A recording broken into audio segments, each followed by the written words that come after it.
The best place to hide the truth is in the pages of a book.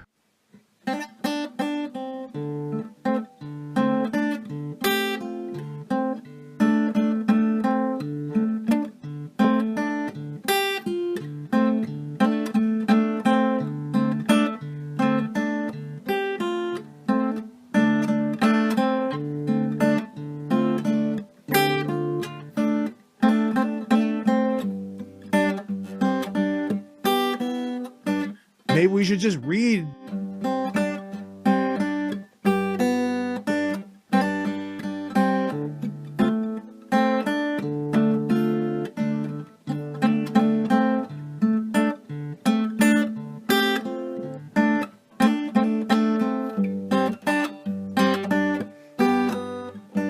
Maybe we should just read.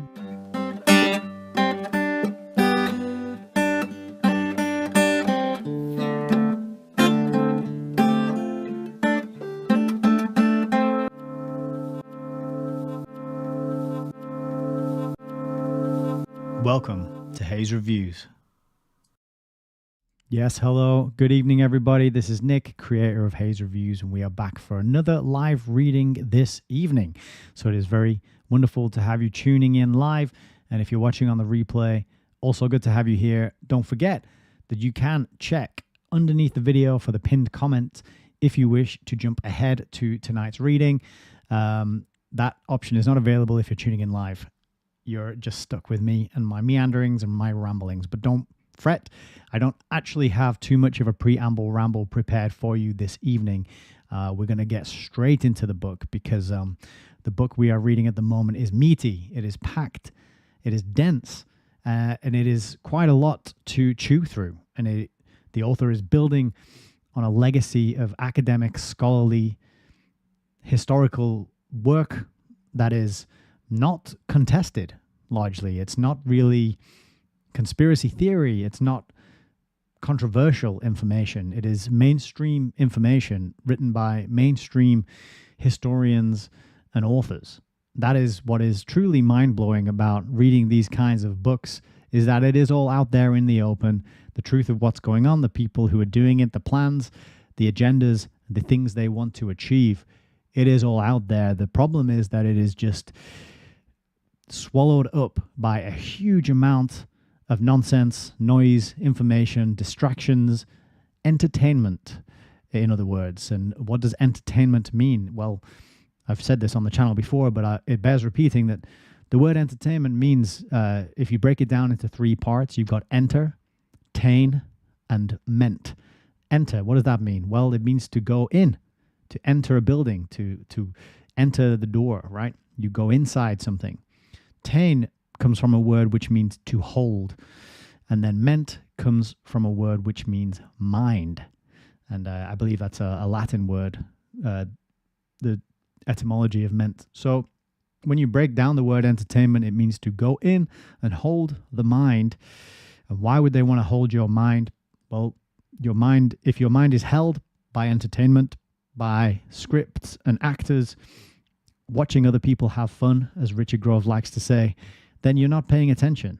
You're not looking at reality. You're not investigating the trail of breadcrumbs left in the books by the authors and the historians and the people who came before us, who took the care and went to the pains to uncover this information and this ongoing plan that has been in place for many, many years, probably much longer than this book covers that we're about to read today. But that's what's going on, right? The books are there, the information is there, and if you're willing to look at it and read it and receive it, then you can get to grips with an understanding of why things are the way they are.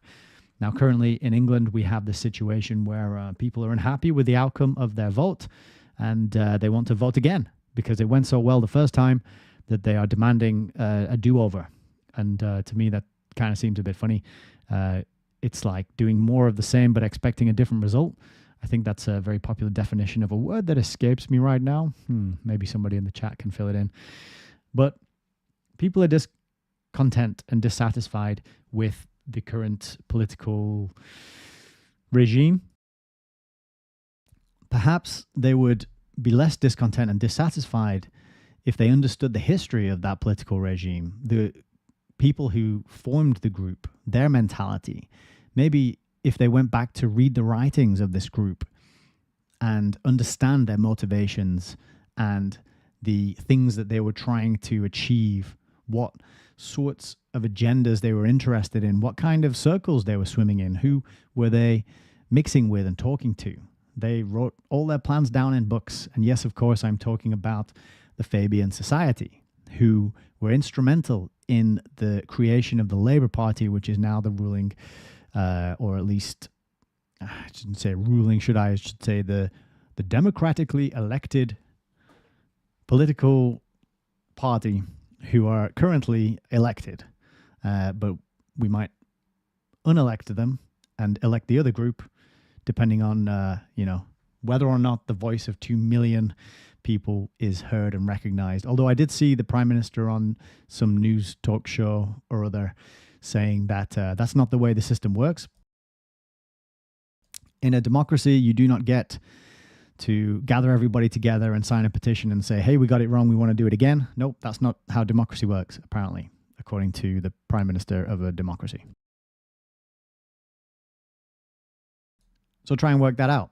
But my point is that if you understood the history of the political party and you understood the history of the Fabian Society, you might realize that what they tell you they're doing outwardly and what it says on the face of it is not the real motivation. Because you would understand that there is a very powerful symbol, insignia associated with this group, which tells you that they are not what they profess to be. That actually there is a hidden agenda, a hidden motive, an ulterior motive. And as I mentioned before, it's not actually that hidden because they do write about it and put it in books, but then they just train people at the same time not to read books, not to pay attention to history, to be illiterate when it comes to actual factual matters of how things got to where they are in the current day. So the history that we're learning about in the book that we've been reading for the past 2 sessions and that we're continuing tonight is incredibly pertinent and relevant to the events of the modern day. And I'm very happy indeed to have you here tuning in live. We've got Turbs, we've got Adam, Elizabeth, and Frank. Very, very grateful to have you here. And I hope you're all doing well out there. We don't have anybody on Odyssey at the minute, but that's all good because the important thing is that this broadcast is going out and getting added onto the Odyssey platform for posterity so that people in the future can dig it up and come back and find it and learn from it.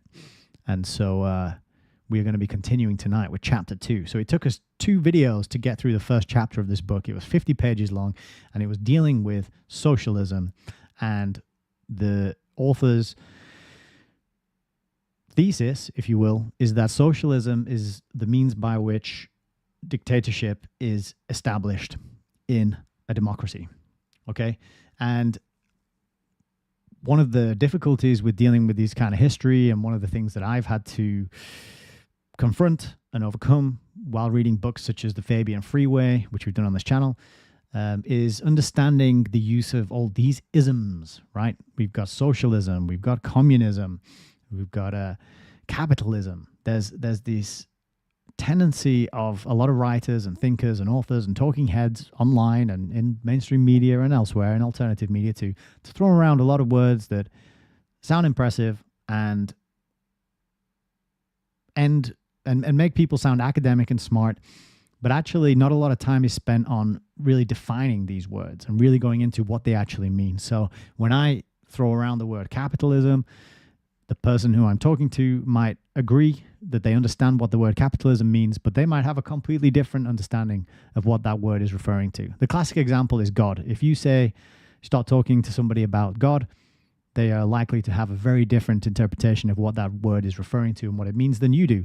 And unless you take the time up front to say, okay, let's agree on a definition of this term, you are doomed to talk past each other and to be having 2 separate conversations because you haven't come to terms with each other. You haven't agreed your terms up front in order to facilitate smooth conversation and smooth interactions, okay? And I find that reading these kind of books and analyzing these sort of systems, whether that's political systems or economic systems, is quite tricky, for me at least. And we have an idea, a certain indoctrinated concept of what socialism might be, or communism might be, or capitalism might be, and we see it written down in books. And I think it can be very challenging because we've got to boil it down to what is actually happening in the real world with the men and the women. What are the real world effects of these isms and these systems? It's all well and good writing down a whole theory on paper and a whole analysis in a book about what should or shouldn't be, or the way things work, or the way things would work in theory. But what is going on in actual practice, in actual reality that we can see with our 5 senses, that we can experience over time on a day-to-day basis, maybe on even a generational basis, if we talk to our parents and our grandparents about how life was when they were up and coming in the world. That's more relevant and important data, I think, than really trying to wrap our minds around the isms and the academic language of these systems, right? So looking in actual reality, what's happening with regards to the value of our currency, for example, what's happening in our communities and our towns and our cities, the places where we live, the streets we live on, what's happening to our young people, what kind of mindset and outlook do they have? What's happening to our elderly people? Are they in good hands? Are they well taken care of? Or are they struggling with things that they shouldn't be struggling with, such as paying for heating bills, for example, right? It's very easy to get lost in the weeds of the abstract theory when we're talking about politics and economics. But I think the critical thing is to really look at what Melissa calls and I think Alan Watt called as well, real history. Real history is just the life of anyone you meet, because we have all existed for a certain amount of time, and all those things that happened in our past, that is history. And if you talk to a person about their lives growing up and the places they've been, the things they've done, then you're accessing real history.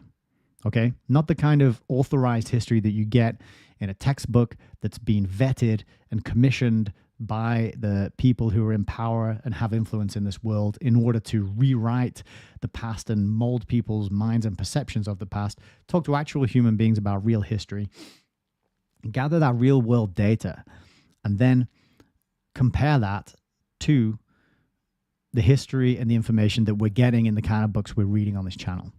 And I think it's very important to make that connect between reality, what's going on, what we're living through, what we are seeing happen around us, to us, with these I was going to say these stories, but they're not stories. They're with these accounts of the plans, the agendas, the schemes, and the history that we're interacting with on this channel while we're reading these books.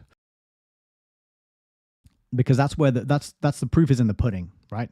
If you read something from 50, 60, 70 years ago, which dictates and describes accurately where we are today in history, that is that's telling you something. That's evidence that there was a plan, and that plan has been and is being rolled out. You know, that was my conclusion after reading Brave New World recently. I discussed that with Melissa on the CTTM channel. That's uploaded. That conversation is uploaded to this channel now. We had a wonderful conversation. But what blew my mind about that book was how accurately and how well it describes the modern day, even though it was written back in the 30s.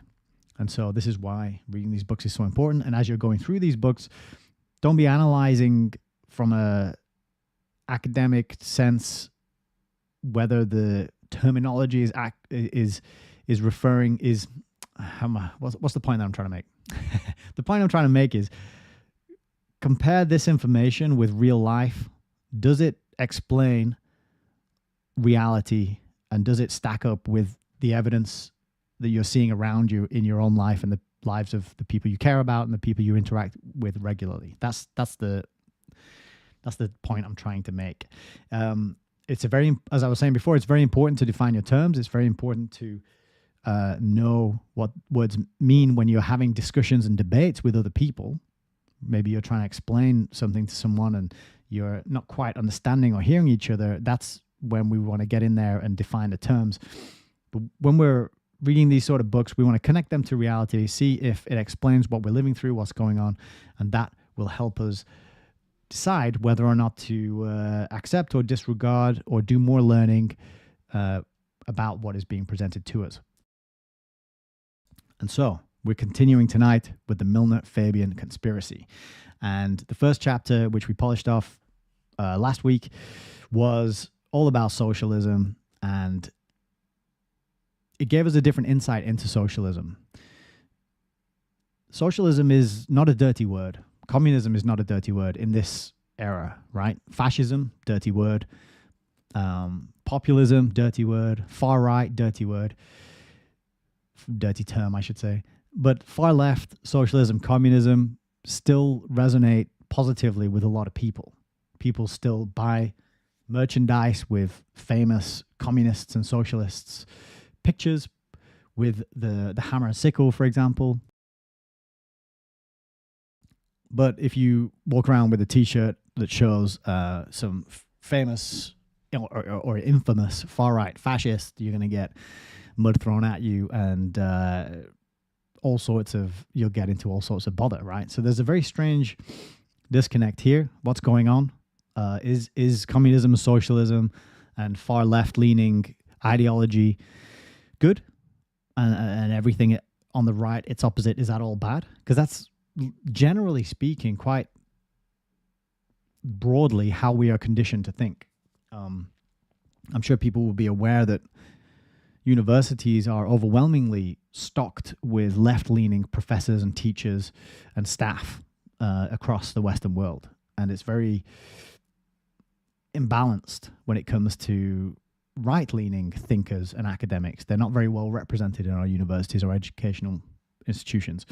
So this book is kind of, in the first chapter, going after socialism and giving us the side of it which is not very often represented to us in our mainstream sources. So the author Ioan Ratiu focused quite a lot on the character of Marx, how much he advocated for terroristic type behavior when it comes to bringing in socialism, how it was admitted by Marx that, yes, of course, there's going to have to be some sort of violence, some sort of fighting, some sort of overthrow, which is radical and brutal and extreme. That is baked into the socialist cake. He also talked a lot, the author Ratiu also talked a lot about how Marx was contradictory and changeable and referred to his system as one which would evolve, one which would be updated, one that could be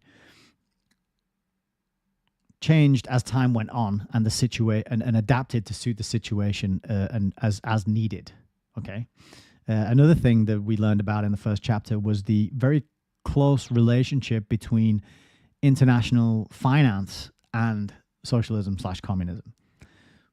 Key point being that money came from somewhere to support these characters, to commission the Communist Manifesto, to help them evade the authorities in countries where they were kicked out, where their ideology was banned, where they were seen rightfully as subversive and dangerous to the established authorities and the established order of society. Okay, so this is a whole history of socialism and communism that is kind of downplayed. Not to mention the sheer number of deaths which occurred because of this kind of ideology. Now, baked into socialism and communism is a sort of scientific materialism.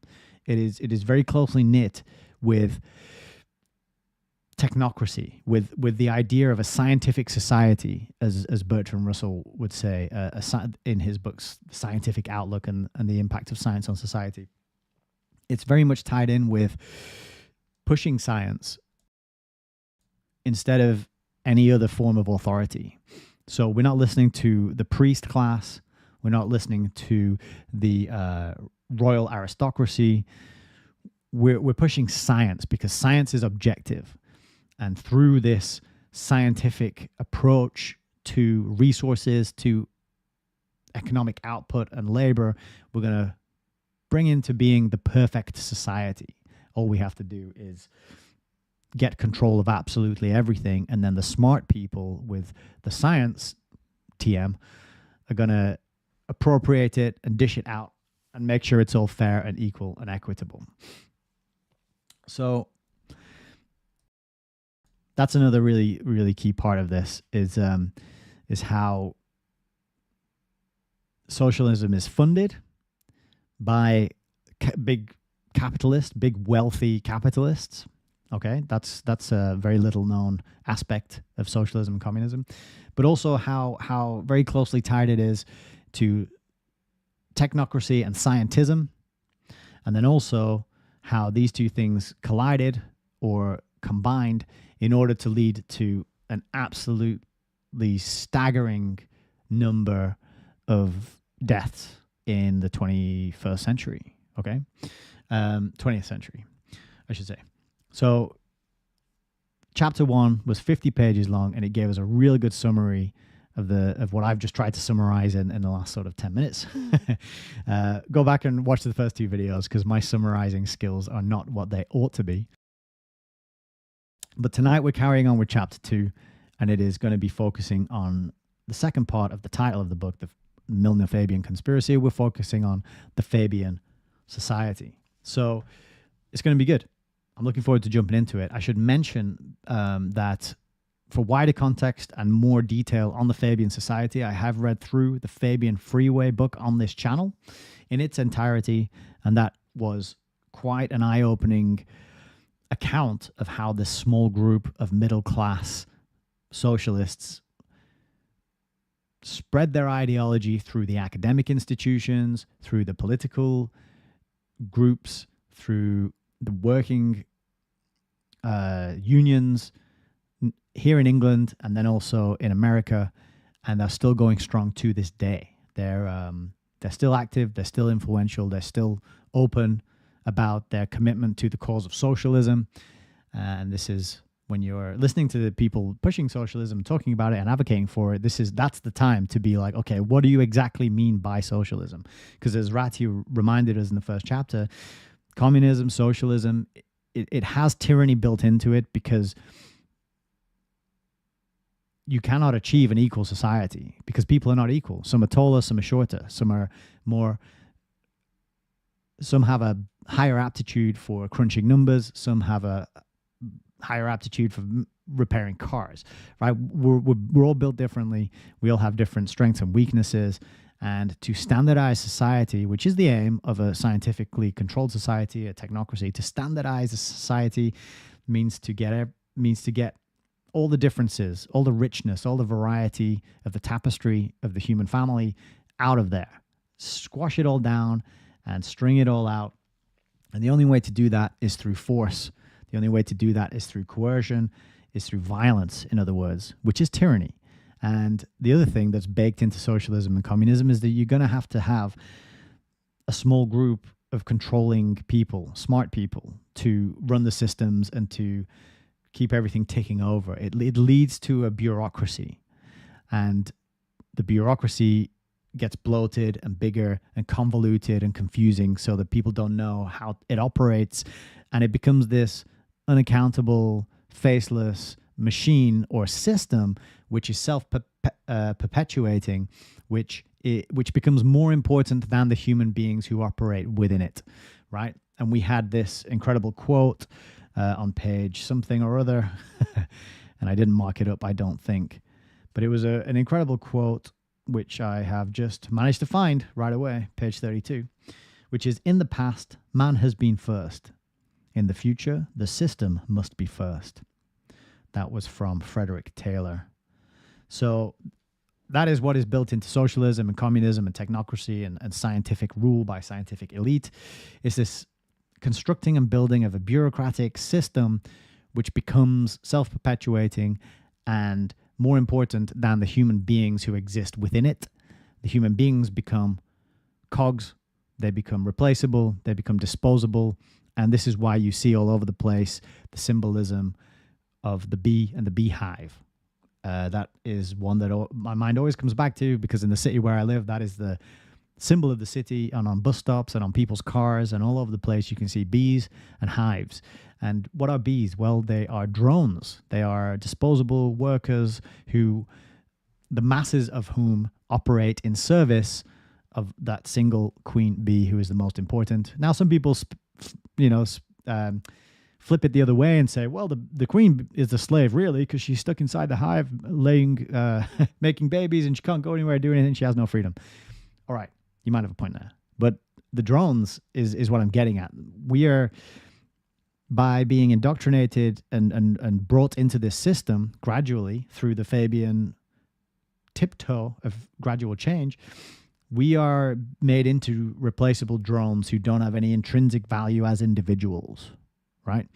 And that reminds me of when I did some of the preamble rambles for Fabian Freeway. One of the things that came out of our initial investigations into communism was that it stood in direct opposition to Christianity. And they say this outright and overtly. What does Christianity give us? Christianity gives us the idea that all humans are created in the image of the Creator, God, with the spark of the divine within them, and therefore they are all of equal value on an individual basis. Not only the ones who follow this certain behavior or this certain religion or wear this certain outfit or have this loyalty to this certain book. All humans are valuable. Okay? So communism is in direct opposition to that. And that's not controversial. That is clearly stated in their own writings and documents, because they want to get rid of the individual to turn everybody into robotniks, into drones, into disposable, replaceable cogs in a machine, the machine being the bureaucracy of a socialistic system, a scientific system. And that is what we are seeing being built. This is what we are seeing established around us. And it's accelerating because of the technology that we have been handed, that we've been given, and that our children are now growing up addicted to, I should say. Our children now, our young people, are not going to be able to even conceive of a life without a smartphone in their pocket to stare at any time they want to do their thinking, to do their fact checking, to do their navigation, to do their everything. And everything that you outsource to your little device is a skill, an ability, and an aptitude that you could have learned and added to your mental arsenal of abilities. You've now just abandoned it, and it will atrophy, and you will not be able to do it. And our young people are being brought up with this addiction, and it's through this addiction to technology that they are going to be brought into the technological society, and that have their individuality totally removed, so that all they can do is think and be part of the collective, and think in terms of the collective, and do what a good citizen is supposed to do. And that is not something that they decide themselves based on their own morals and ethics and their own interpretation of what is right and wrong. No, that will be handed to them, and they will be told, if you want to be a good citizen, then you will change your profile picture when we tell you to. You will support this country over here and the flag of this country now. Now you will support this one over here. Okay, now you will stand outside and bang some pots and pans together. Okay, now you're going to draw this symbol and stick it on your window. Okay, now you're going to roll up your sleeve and accept this particular medical intervention. This is all collectivism, and this is all removing the individual from society, getting rid of the individual human beings, and standardizing them all, us all, I should say, and walking us into this system of total scientific, technocratic tyranny and control, right? So cheerful stuff. And that's what we're learning about tonight. And we're going to get into it very soon. So I hope that introductory spiel was useful in some way. I don't feel like I did a particularly good job of explaining anything there. So, well, maybe we'll cut that out. But I can't cut it out because it's live. So we'll just leave it in for posterity and, make of it what we will. So Turbs is asking over on Rumble, do all isms eventually lead to totalitarianism? That's a good question. Well, I think totalitarianism occurs whenever one group of people sets themselves up as the controlling authority with the right to manage the rest of us. And that cannot last for a long time unless you employ a massive amount of propaganda, of psychological manipulation, of mind control, as well as all the ways by which people are dumbed down biologically and chemically, through the food, through the drinks, through whatever's in the air, through all the plastics. It's hard to keep a grip on power. So you've always got to be thinking ahead. You've always got to be planning ahead. You always have to be really working hard to keep that grip on power, right? And so because of that, I think totalitarianism is bound to always occur. I also think that the people who run this place, or, who set themselves up as the managers of the rest of the human herd, I also think they kind of like lording power over people and being able to get people to do ridiculous things. I often think they're probably very smug and self-satisfied and find the crazy things that us people under their control do, right? Just the crazy behaviors, that we engage in, thinking that we are individual and that we are free. I think they get a real good chuckle. All those things that I just mentioned, going out on the street, banging pots and pans and putting a rainbow in the window, and all that stuff is, I think, probably highly amusing and hilarious to them. And I think the relationship is something like an abusive, manipulative partner who enjoys playing mind games and being psychologically abusive to their victim.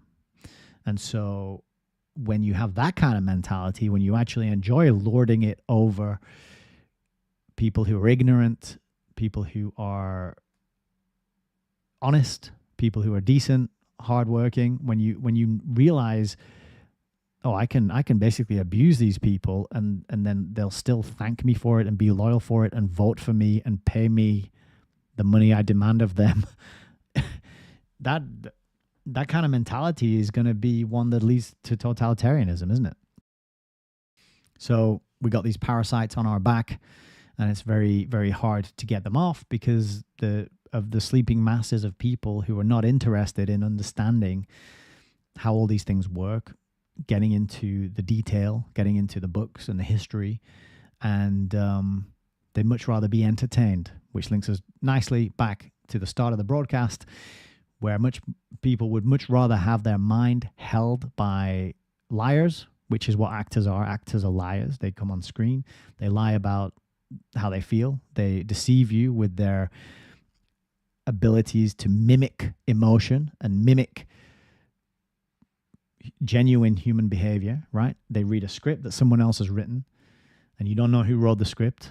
Sometimes you do, sometimes you don't. But for the most part, everyone on the telly screen is an actor who's reading words that they've been told to say, and they're performing that, right? You can tell the difference between a professional actor and someone like me who just has rambled for 40 minutes without a plan, right? That's why it's slightly jumping around and some of my points get lost, or maybe I fumble a little bit, but it's because I'm trying to speak with authenticity from the heart about what I know. Which is not a great deal. I'm not any sort of professional or academic at all, right? I'm trying to put my authentic self out there for you to benefit from, hopefully. And so you can tell the difference, right? And with the sleeping masses preferring to be entertained and bedazzled and bewitched by liars over listening to someone like me try and explain what's going on in the world on my little, humble broadcast each week. And, who can blame them? Because the entertainment they put out these days, it is pretty high. I was going to say high value. It's not high value. It's total trash chewing gum for the mind.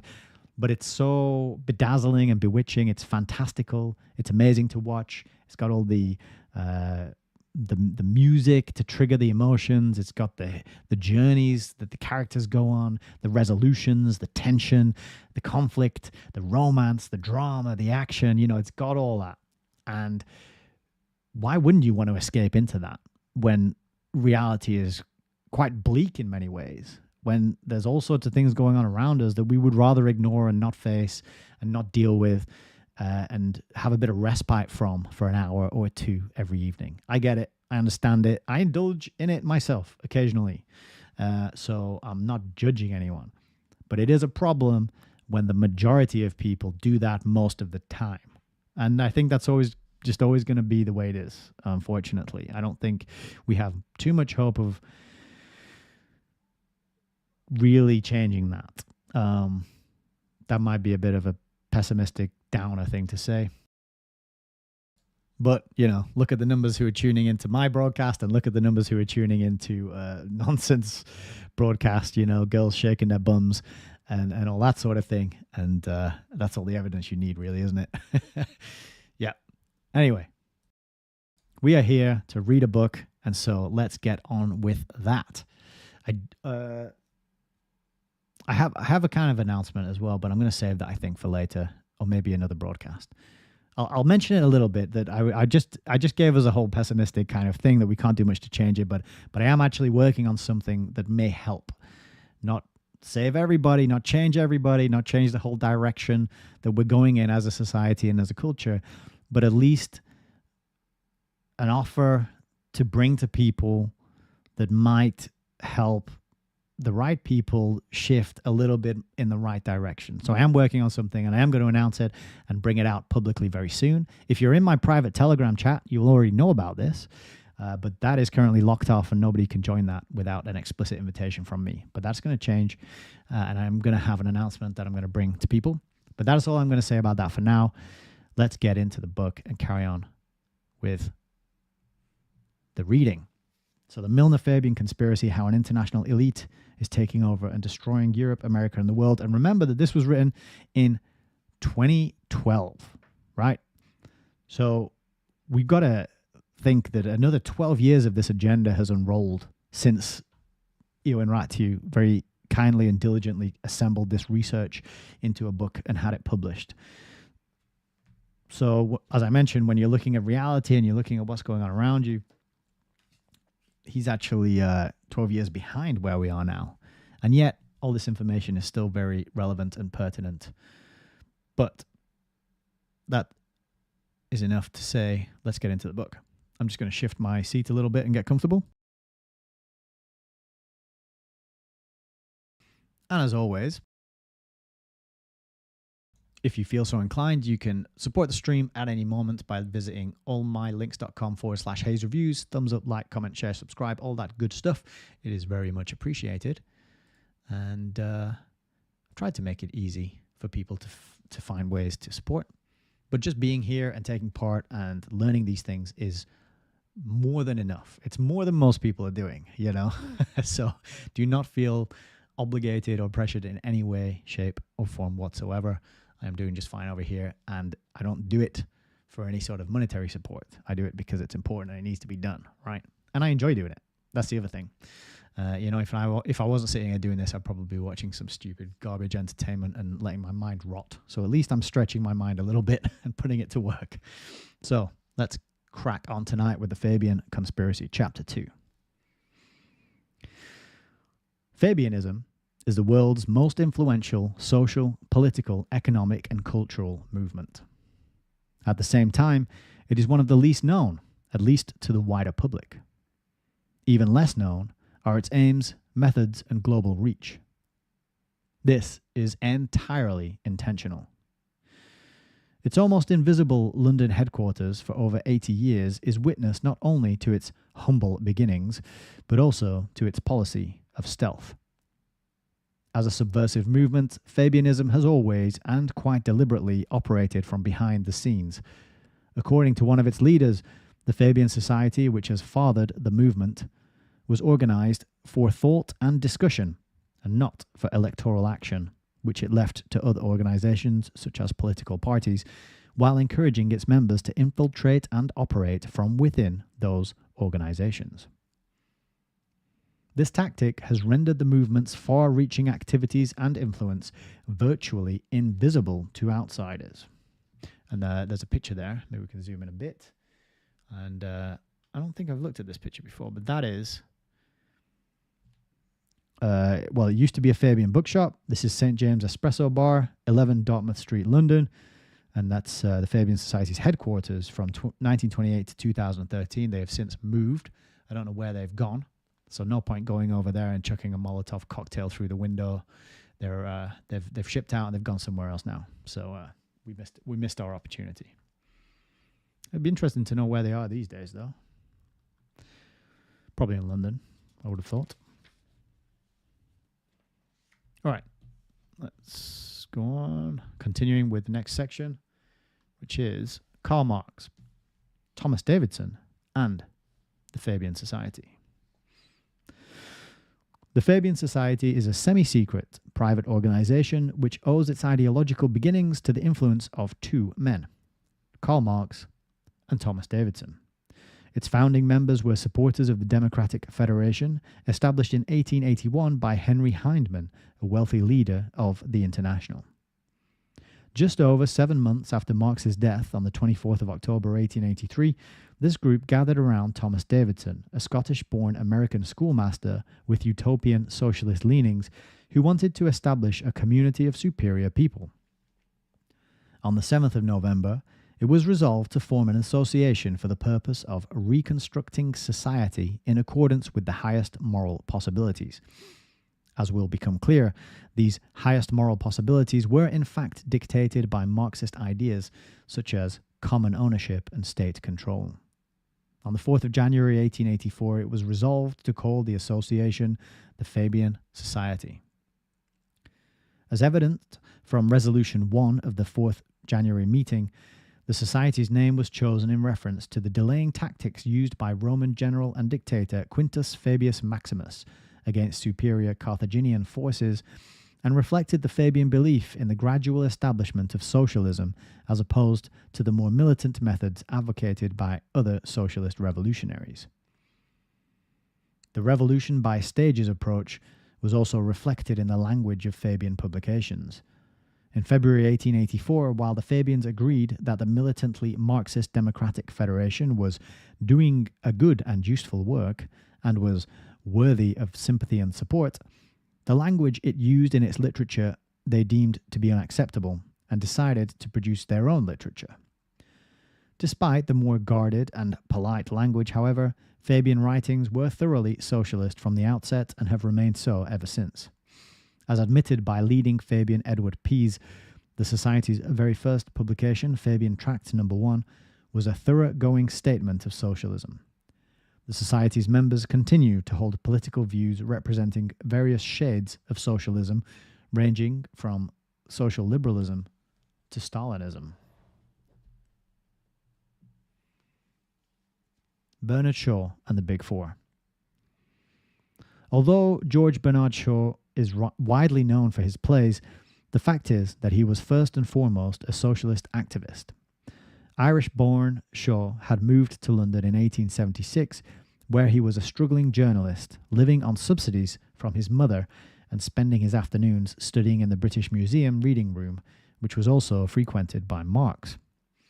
He became friendly with Marx's youngest daughter, Eleanor, who was working there as a copyist, and it's highly likely that he met Marx himself. In 1882, Shaw began to attend meetings of Heineman's Social Democratic Federation and ostensibly found the purpose of his life after reading a French translation of the first volume of Karl Marx's Das Kapital. From that hour, he declared, I became a man with some business in the world. Having become a militant Marxist, Shaw in 1884 was about to join the Federation but chose the middle-class Fabian Society instead, feeling that he was more likely to attract men of his own intellectual habits. He was admitted as a member in September that year. In October, the Fabians' belief in Marx's alleged economic genius was badly shaken by the critique of fellow Fabian Philip Wicksteed, prompting them to take up the study of economics. Indeed, the discovery of the fact that the theories of their ideological master were unsound led Shaw and his friends to form the reading circle Hampstead Historic Club, where Marx's theory of value and other Marxian inventions were much discussed and no doubt fueled the Fabian obsession with political economics. This obsession resulted in the establishment of the British Economic Association, which changed its name to the Royal Economic Society from 1902, the London School of Economics, and similar economics-centered outfits. Contrary to Fabian claims, the fact that Thomas Davidson, together with leading Fabians and teachers from money power-controlled universities, were also involved in the founding of the American Economic Association in Saratoga indicates, as shown below, that far from being the creation of selfless idealists, the whole project was the doing of self-serving economic interests. And I have mentioned this before, how people who sort of push socialism and communism and technocracy, these are bureaucrats, these are managers, these are people who see themselves as above and beyond doing something productive, doing labor that actually is creative and generates something useful, right? They see themselves as the people who give orders and crunch numbers and data and plan things for other people and tell other people what to do, because they themselves, they don't want to get their hands dirty. They don't want to get sweaty. They're intellectual. They're brainy. They're bred to be managers of other people. And what is managing really when you boil it down? I'm sure there are people who are skilled leaders, good at giving instructions, good at assessing the strengths and weaknesses of a team of people, and then matching those strengths and weaknesses with particular aspects of a job or a project that needs to be done. Sure, all well and good. But can you really, hand on heart, say that the amount of management we have in our institutions, in our corporations, is adequate? It is appropriate, I should say. It is adequate. It's way more than adequate. You know, and that's what you end up with. This, as I mentioned in the intro, this bloated bureaucratic system of managers who have forms and processes and meetings, and nothing is actually getting done. Houses are not being built because of the bureaucratic management, red tape, form filling that goes on. It doesn't make the house any better in a lot of cases. It doesn't make the product or the service that's being delivered better in a lot of cases. It holds things up. It soaks up massive amount of resources, just incredible amounts of human time. The most valuable resource there is on the planet is the hours that we have in our lives, which are finite and limited, and we can never put a monetary value on. And yet, these managers, these bureaucrats are rolling out these convoluted systems of ridiculous hoops that are dehumanizing, that are insulting to the human spirit, that wear us down and tire us out and make us feel belittled. That is what all this leads to, because of this mindset of, well, I'm a manager and I just design the policies and the procedures and tell other people what to do, and that's my skill, right? So all this stuff kind of comes from that sort of elite mindset of being a manager who is better and above and beyond the rest of us. In other words, the queen of the hive, who is more valuable than all the drones and the workers who actually go out and get the work done, right? Who do the building and the collecting and the gathering. So even though they ostensibly push socialism in order to benefit the workers, it doesn't explain or deal with the fact that you need some sort of administrative, bureaucratic class of people to run the whole system, right? Okay, carrying on. Unfortunately, the Fabians' criticism of Marxist theory did not translate into doubts about Marxism itself. Shaw insisted that he had never taken up a book that was better worth reading than Capital. He contended that while Marx's economic theories may be flawed, his political views remained valid. Marxism simply needed some readjustment to make it conform to scientific developments such as the findings of Jevons. I'm not sure who Jevons is. After all, he wrote the arch-Marxite Engels himself. Sorry, let me do that bit again. After all, he wrote, the arch-Marxite Engels himself had suggested that Marx's theories be revised.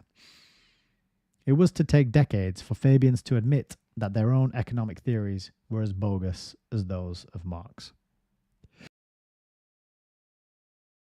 The reference for that is Healy, but I'm not sure what the book is. It'll be at the end of the chapter. Meanwhile, however, having constructed for themselves an air of learning on the subject of economics, they followed Marx's example of using economic theory to eliminate opponents and to promote socialism even harder.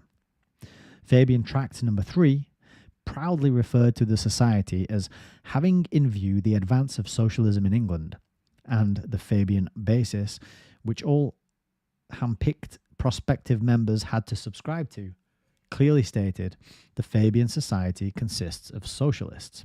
And actually, sorry, I've got an itchy nose. But actually, the Fabian Society, the Fabian Society has a website, and on that website is a list of their rules. And in those rules, it says the same thing, that they are advocating socialism and that they are affiliated with the Labour Party. Having made an impression on the Society from the start, Shaw was elected to the executive in January 1885 and surrounded himself with his friends from the Colonial Office, Sidney Webb and Sidney Olivier. They were admitted as members in May, followed by Olivier's Oxford friend Graham Wallace in April 1886. Together, they became the Society's dominant Big Four, using his eloquence and talent for drama and showmanship, as well as his overtowering frame. Shaw soon imposed himself as a dominant figure, becoming a primary driving force behind the society. In particular, he was responsible for conveying the leadership's ideology to ordinary Fabians, to the wider circle of sympathizers, and to the general public through his propagandistic plays and other Fabian publications. So I'll just mention as well, Bernard Shaw, as it said here, is a playwright. So going back to the topic of entertainment, as I mentioned in the intro, all entertainment has an agenda. Entertainment is the means by which we download information on how to behave, whether consciously or subconsciously. Now, people will consciously emulate the styles and the fashions that they see on the big names, the big actors and actresses, right?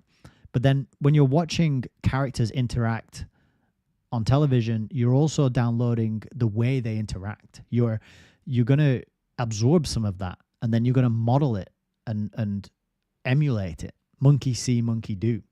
But that part is subconscious. So this is how words and phrases get seeded into the language. And this is how the certain aspects of a worldview are reinforced. For example, a good one might be climate change. I've seen quite a lot in certain shows and films how people will make a kind of characters will make a passing reference to something being bad for the environment, or that climate change is happening and it's man-made, or some little passing reference that is not relevant to the story, not relevant to the plot, not even relevant to the genre of film or series that you're watching. But it's just the fact that these characters make these offhand passing references to things. That's what gets absorbed by the subconscious and then reinforces aspects of the worldview, right? And these are the things you got to watch out, because this is the real programming, and this is why it's television programming, right? Because it's programming people. So you'll find the people who watch the most television, the most programming, are the hardest people to talk to about these kinds of topics, whereas the people who've weaned themselves off that screen and have managed to put it down in order to focus on more complicated content or long form content or podcasts or even read books themselves, you know, they'll be a lot easier to talk to about these kind of things because they're not as programmed by the television programming, right? And that's how it works. So back when Shaw was doing his thing, he was doing the same thing, only they didn't have television programming. They hadn't perfected that technology enough to roll it out and get it into everybody's homes. So it was plays, right? And he was doing it. And I haven't read any of Shaw's plays, so I don't know exactly what is in them. But I have no problem believing that they were propagandistic in nature, and that they were used to plant ideas into people's minds about how to behave, about what values to uphold, about ways to think in order to soften them up and make them more receptive to the agendas and the goals of the Fabian Society, right? All right. Fabian permeation, or socialism by stealth. The Fabians' trademark tactic of permeation, or infiltration and manipulation of other bodies for socialist ends, was not a Fabian creation. It had in fact originated in Marxian circles. Ferdinand Lassalle, the dictatorial leader of Germany's Labour Party and one of Marx's financial sponsors, had long campaigned for socialist reform with government assistance. Marx himself, from 1867, came around to accepting the possibility of introducing socialism by non-revolutionary means, and so had Engels. This clearly shows that Fabianism was an offshoot of revisionist or reformed Marxism, which, in the face of failure to assert itself by force of arms, had developed new tactics for imposing its agenda on an unsuspecting world. Indeed, despite his revolutionary rhetoric, Marx in his old age had become adept at using covert Marxists, like his Tory friend Maltman Barry, to exert influence on members of parliament who, Marx tells us, would throw up their hands in horror if they knew that it was the Red Terror Doctor, as they called him, who had been their souffleur or prompter. After Marx, permeation, or in Shaw's other words, wire pulling the government in order to get socialist measures passed, became a key element of Fabian policy, particularly promoted by Sidney and Beatrice Webb, who loved scheming dearly. And that quote, that they loved scheming dearly, is from a Beatrice Webb book.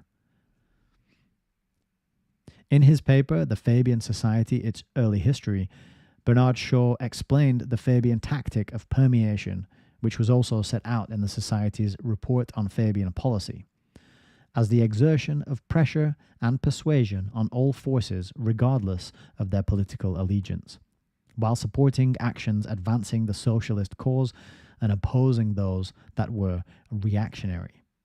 Fabian Society executive member George D.H. Cole explained this tactic as follows, quote, "In every field, the characteristic Fabian policy has been that of permeation. In accordance with their doctrine of continuity, the Fabians set out to develop existing institutions by permeating with this or that element of their doctrine those who had power to influence policy, e.g., the civil service, the political parties, the professions, the administration of business, and local government.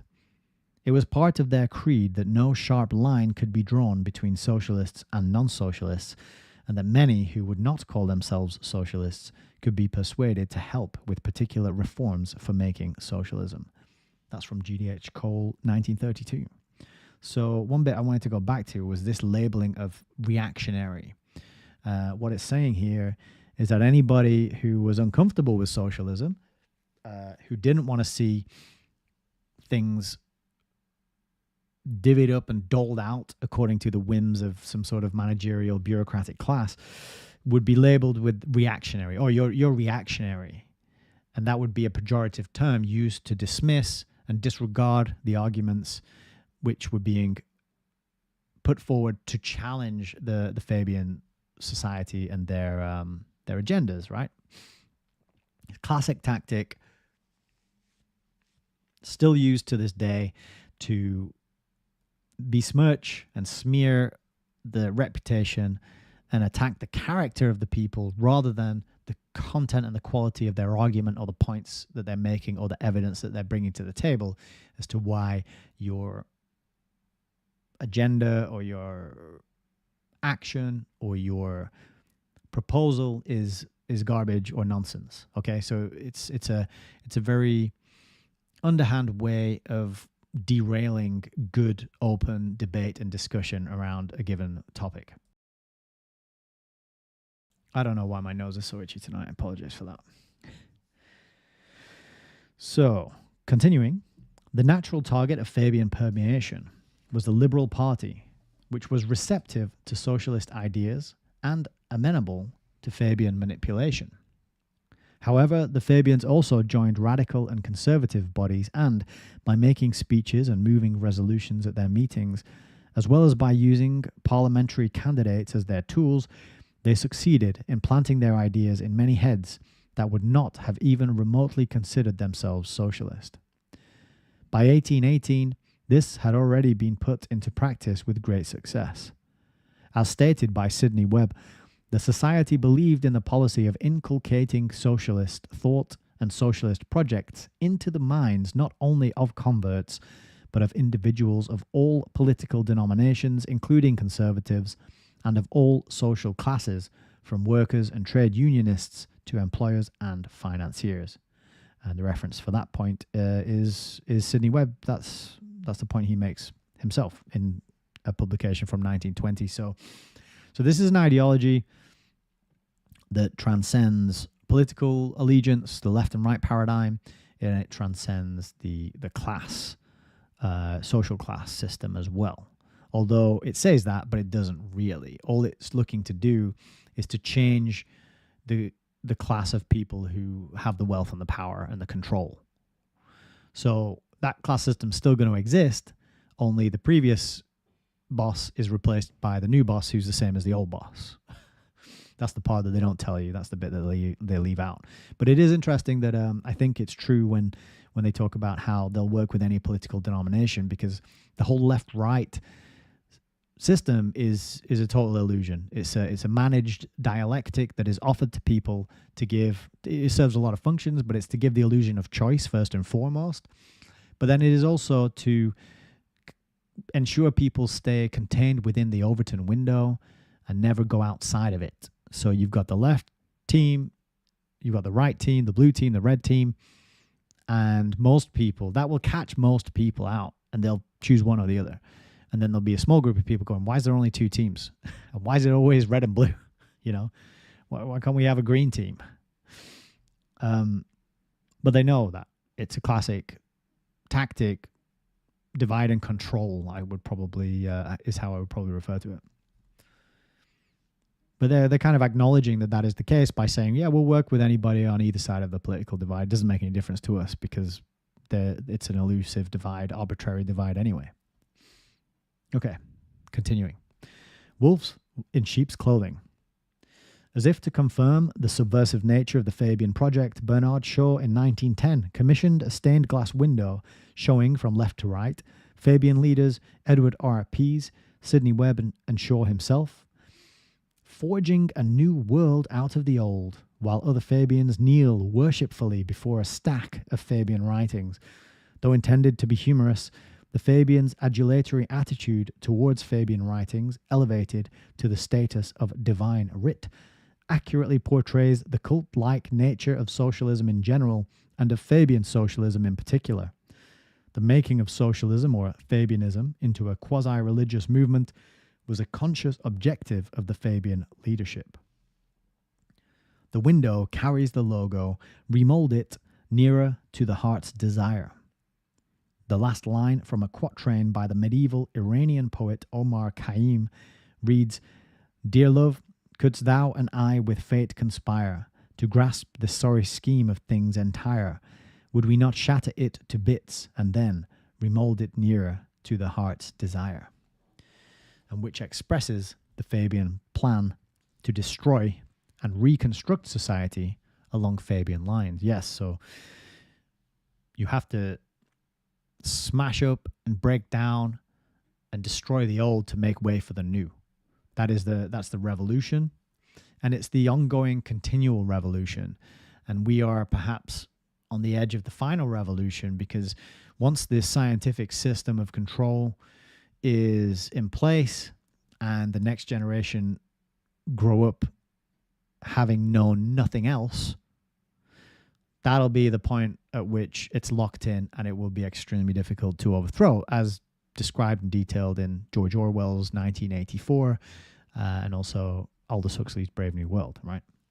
Both of those books are explaining what the Fabian socialists are working towards. And it's no coincidence that Orwell's book 1984 is set 100 years after the first meeting of this group in 1884. Continuing. Significantly, the window also shows in the background the Fabian coat of arms, consisting of a wolf in sheep's clothing, holding a red flag with the initials FS. The Fabian window, as it is known, was executed by Caroline Townsend and is now located at the London School of Economics Shaw Library. As proof of its enduring significance to British socialists, the window was unveiled in April 2006 by Prime Minister Tony Blair, who is a leading Fabian Society member, who said that a lot of the values the Fabians and George Bernard Shaw stood for would be very recognizable in today's Labour Party. And I have talked about it before, but we'll just go a little close up there at the Fabian window. Get it on the record. This is H.G. Wells down here. He's got an irreverent sort of thumbing his nose type of hand gesture going on. This little column here, these are all Fabian writings, including George Bernard Shaw's plays, as just mentioned in the propagandistic nature of entertainment. And they are, as you can see, all kneeling down, praying. And at the top here, we have Shaw and Webb, Bernard Shaw and Webb. They are heating up the world. This is the globe, and it is hot. It's red hot because it's been in the furnace over here. That's why it is red hot, and they are about to smack it with hammers. Hammer being representative or reminiscent of the hammer and sickle, of course. And they're about to smack that into shape. according to their heart's desire. So it's a staggering image, and amazing that they made it and were so open and overt about it, and that they're still going to this day. And they bragged at the most recent election that they now have 30 members or something in the current parliament here in England as of 2024. So they're still going. This whole history is acknowledged, celebrated. It's not controversial, even though many of these people had incredibly horrific things to say. They had incredibly overt eugenicist views on things. They were very snobbish, and they weren't shy of showing that and expressing it in many cases. So yeah, it's a non-controversial, non-conspiracy theory thing. This is just actual history. And it's just pretty amazing that they actually chose to include the wolf in sheep's clothing in that window. All right. So, continuing on. Let me zoom in a bit. I could probably get a better. There we go. So this is financing Fabianism. Equally revealing are the means by which leading Fabians finance themselves and their socialist projects. It will be recalled that Karl Marx himself had lived a life of leisure, using his father's and his upper-class wife's money, as well as that of his lifelong sponsor Engels, to promote revolution and take over by his secret and illegal society, the Communist League. This pattern was faithfully copied by leading Fabians. Bernard Shaw married Irish heiress Charlotte Payne Townsend. Sidney Webb married Beatrice Potter, daughter of wealthy railway entrepreneur Richard Potter. And just a side note about him, he was chairman of the Great Western and Grand Trunk Railways of England and Canada. Ramsay MacDonald married Margaret Gladstone, daughter of Professor John Hall Gladstone. In addition to wealthy Fabians such as the lawyer Henry Hunt Hutchinson, Darcy Reeve, the soap manufacturer Joseph Fels, who also financed Lenin, Beatrice Webb's nephew Stafford Cripps, and pro-Soviet lawyer Dennis Nowell Pritt, funds were provided by railway and newspaper magnates and, above all, by international bankers and industrialists like the textile and steel magnates Tata, the chocolate manufacturers Rowntree, who were interrelated with the other chocolate manufacturers and Fabian sponsors Cadbury, and, significantly, the banker and financier Sir Ernest Cassel, the Rothschilds, and the Rockefellers. And there's a bunch of references for all that information because it's very critical to know where this information comes from and to follow up and verify, okay? And in the brackets there, it's pointing us to Dahrendorf and a book by Pugh and a book by Beatrice Webb and Martin as well. I know the Martin reference, that's Fabian Freeway. So I have that. I'm not sure about these others.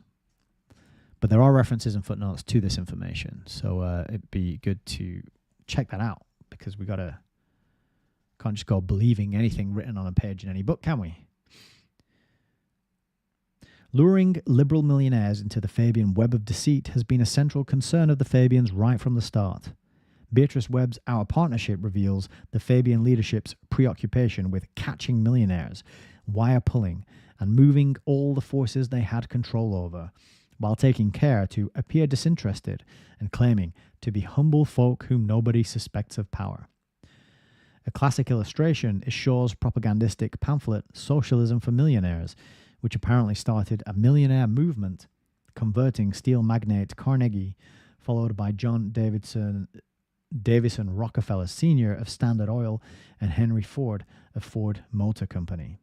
There can be little doubt that Fabian writings like the Webb's Industrial Democracy were aimed at persuading wealthy industrialists of the scientific merits of applied socialism. At any rate, with the pillars of capitalism quietly working for socialism, generous financial support for Fabian causes was ensured for generations to come. Rowntree, Barrow, Cadbury, Rothschild, Rockefeller, and allied interests continue to support the Fabian Society and its projects. More generally, funding was obtained from annual membership fees and the sale of Fabian writings.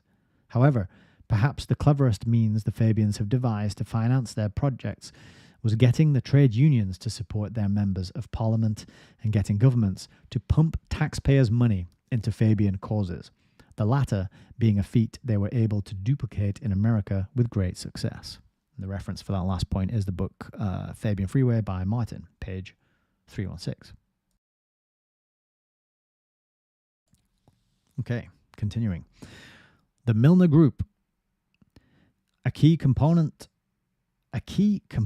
element in the Fabian project, in addition to ideology and funding, was social and political connections. Indeed, the Fabian Society's extraordinary influence cannot be properly understood without reference to the extensive network of organizations of which it was a part. A prominent position in this network was held by the infamous Milner Group, which became a parallel organization to the Fabian Society.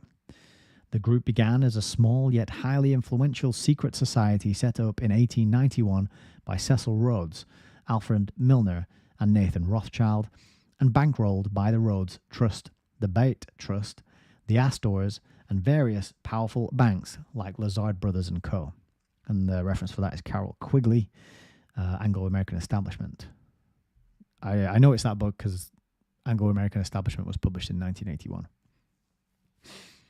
It also had very close relationships with associates of the Anglo-American banking house J.P. Morgan, the Carnegie Trust, and other members of America's East Coast establishment. Although ostensibly supportive of the empire, Milner was pro-Marxist and believed in a noble socialism. Oh, interesting. I hadn't heard that before.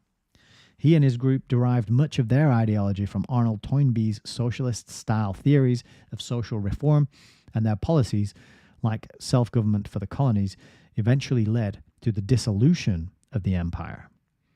While the Fabians dominated the labor movement, the Milner Group operated mainly in liberal and conservative circles. However, the two organizations maintained close links with each other. Milner-Fabian connections dated back to the years before the actual establishment of the Milner Group. In particular, through newspapers serving as mouthpieces for financial interests, in the same way Karl Marx and his communist group revolved around the liberal journal Rheinische Zeitung of Cologne, the Milner-Fabian combine was connected with the liberal Pall Mall Gazette of London. From 1881, Milner had been writing for the Gazette, where he established personal relationships with the editors John Morley and William Thomas Stead. Bernard Shaw himself worked for the Gazette from 1883 into the early 1890s. After it had been taken over by William Waldorf, who was later First Lord Astor. In other words, Shaw started his career as an employee of the Milner Group. I didn't know that connection. Another dubious character with media background was Hubert Bland, a former bank employee and failed businessman become journalist, whom Margaret Cole described as a sound socialist but otherwise a Tory. A member of Davidson's original group, Bland was one of the Fabian Society's founders, and it was apparently he who had recruited his friend Shaw, who then recruited Annie Besant and other leading figures. In addition to being a member of the Fabian executive, Bland was also the Society's long-serving treasurer, although, as observed by Cole, he had little to do with accounts apart from signing the necessary checks. From 1889, Bland worked for the Sunday Chronicle, which was owned by newspaper magnate Edward Hulton, formerly of the liberal Manchester Guardian. This would appear to connect the Fabian project with the shadowy world of Manchester's industrialists and publishers, where Karl Marx's sponsor Friedrich Engels, who wrote for The Guardian in the 1860s, was at home before permanently moving to London. Manchester, at the time, was a hotbed of left-wing radicalism. We may note in this connection that one of the Fabians' financial backers was John Passmore Edwards.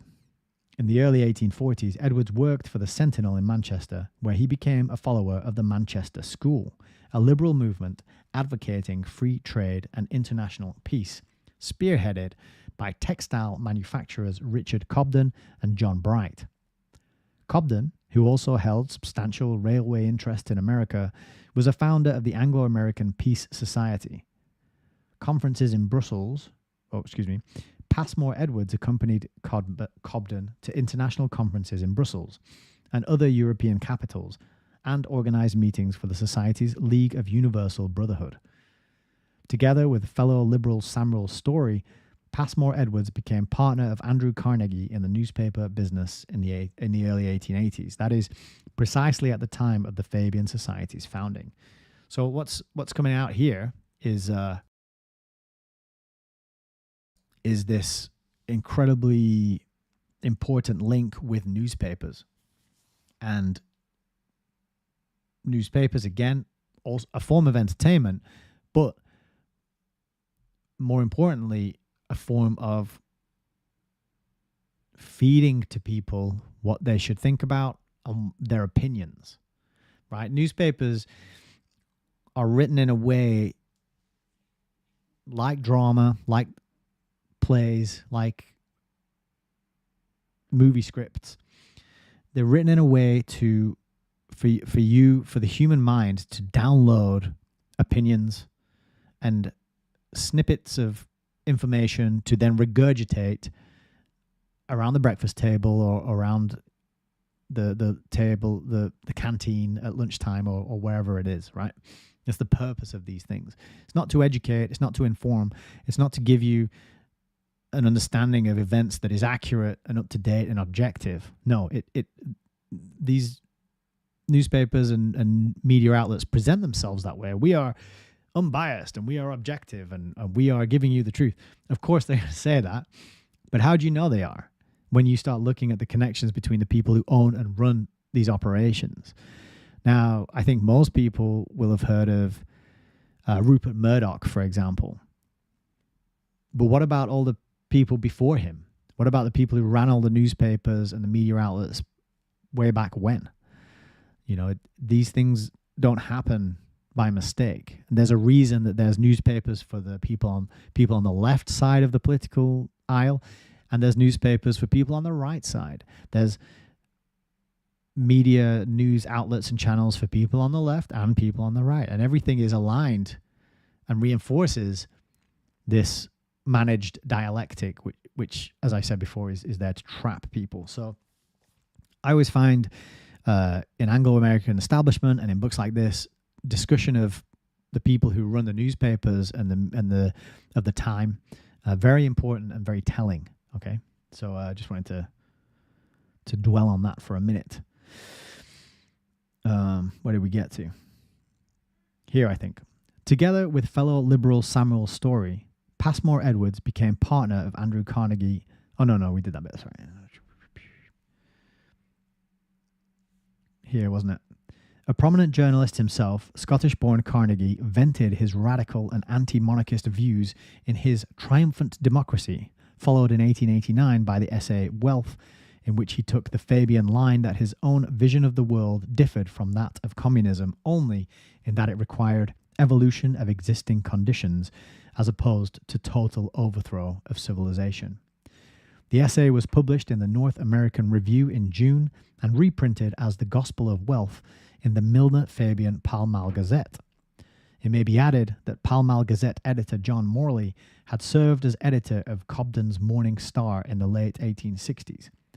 Another Fabian link to Cobden's Manchester school was Harold Cox, a member of the Fabian Society who was a follower of Manchester liberalism and served as secretary of the Cobden Club and editor of the influential quarterly Edinburgh Review, as well as being a collaborator of Sidney Webb. Thus, in addition to the Fabian leadership's well-documented later links to the international money power, we can establish links between the latter and the genesis of the Fabian Society. In particular, it must be noted that both the Milner Group and the Fabian Society came into being at a time of unprecedented centralization of industry and finance in the hands of precisely those interests which came to bankroll the two organizations and their projects. So that's definitely a page and a quote worth keeping because I think that sums it up really well. It's kind of another managed dialectic, the capitalist versus the communist, because the financial interests and the industrial interests were behind the scenes in managing that dialectic and pushing it forward, and have still been able to consolidate power and wealth and influence and prestige, right? Like the Rockefeller book that we read on the channel, talking about how they went over and invested heavily in China. So there's always behind the scenes these wealthy, powerful interests backing and financing groups that ostensibly are against them. But it's because they're trying to manage the progress of society. And to do that, you have to control both sides of the dialectic, as in the left and right political parties, right? You bat people back and forward between these two groups, but they're going in the direction you want them to go. 2 steps forward, 1 step back all the time. And that's how you do it, by having the money. And when the heat is on you, when people are starting to wake up and realize that you're having this unprecedented control, power, and influence, then you remake your image and become a philanthropist. That's when you start to engage in philanthropy. But unbeknownst to most people, the things that you're funding and engaging in as a philanthropist are also serving you and your plans and your aims, right? They really do have this thing locked down tight. But that's a really good quote there. I like that one. Interesting, Oppenheimer gets a mention.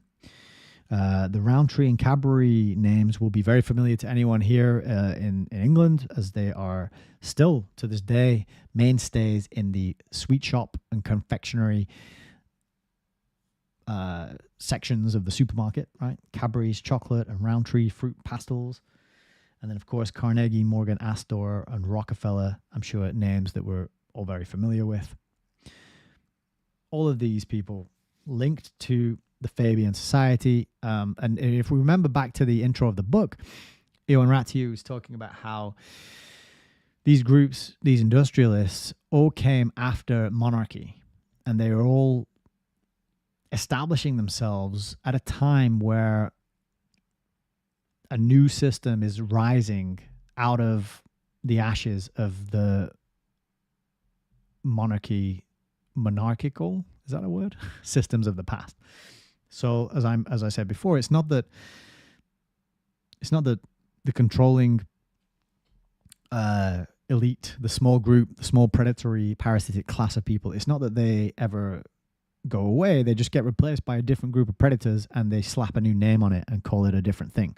But it's still the same system in actual reality. It's still a minority dominating the majority and hoarding most of the power, wealth, and influence for themselves, and plotting on how they can protect that and keep it going out into the future. So regardless of whether it's a monarchy or a democracy or a dictatorship or a communistic system, it still looks like that. It's still a pyramid with a powerful, wealthy, elite, small minority at the top, and everyone else underneath it, pretty much.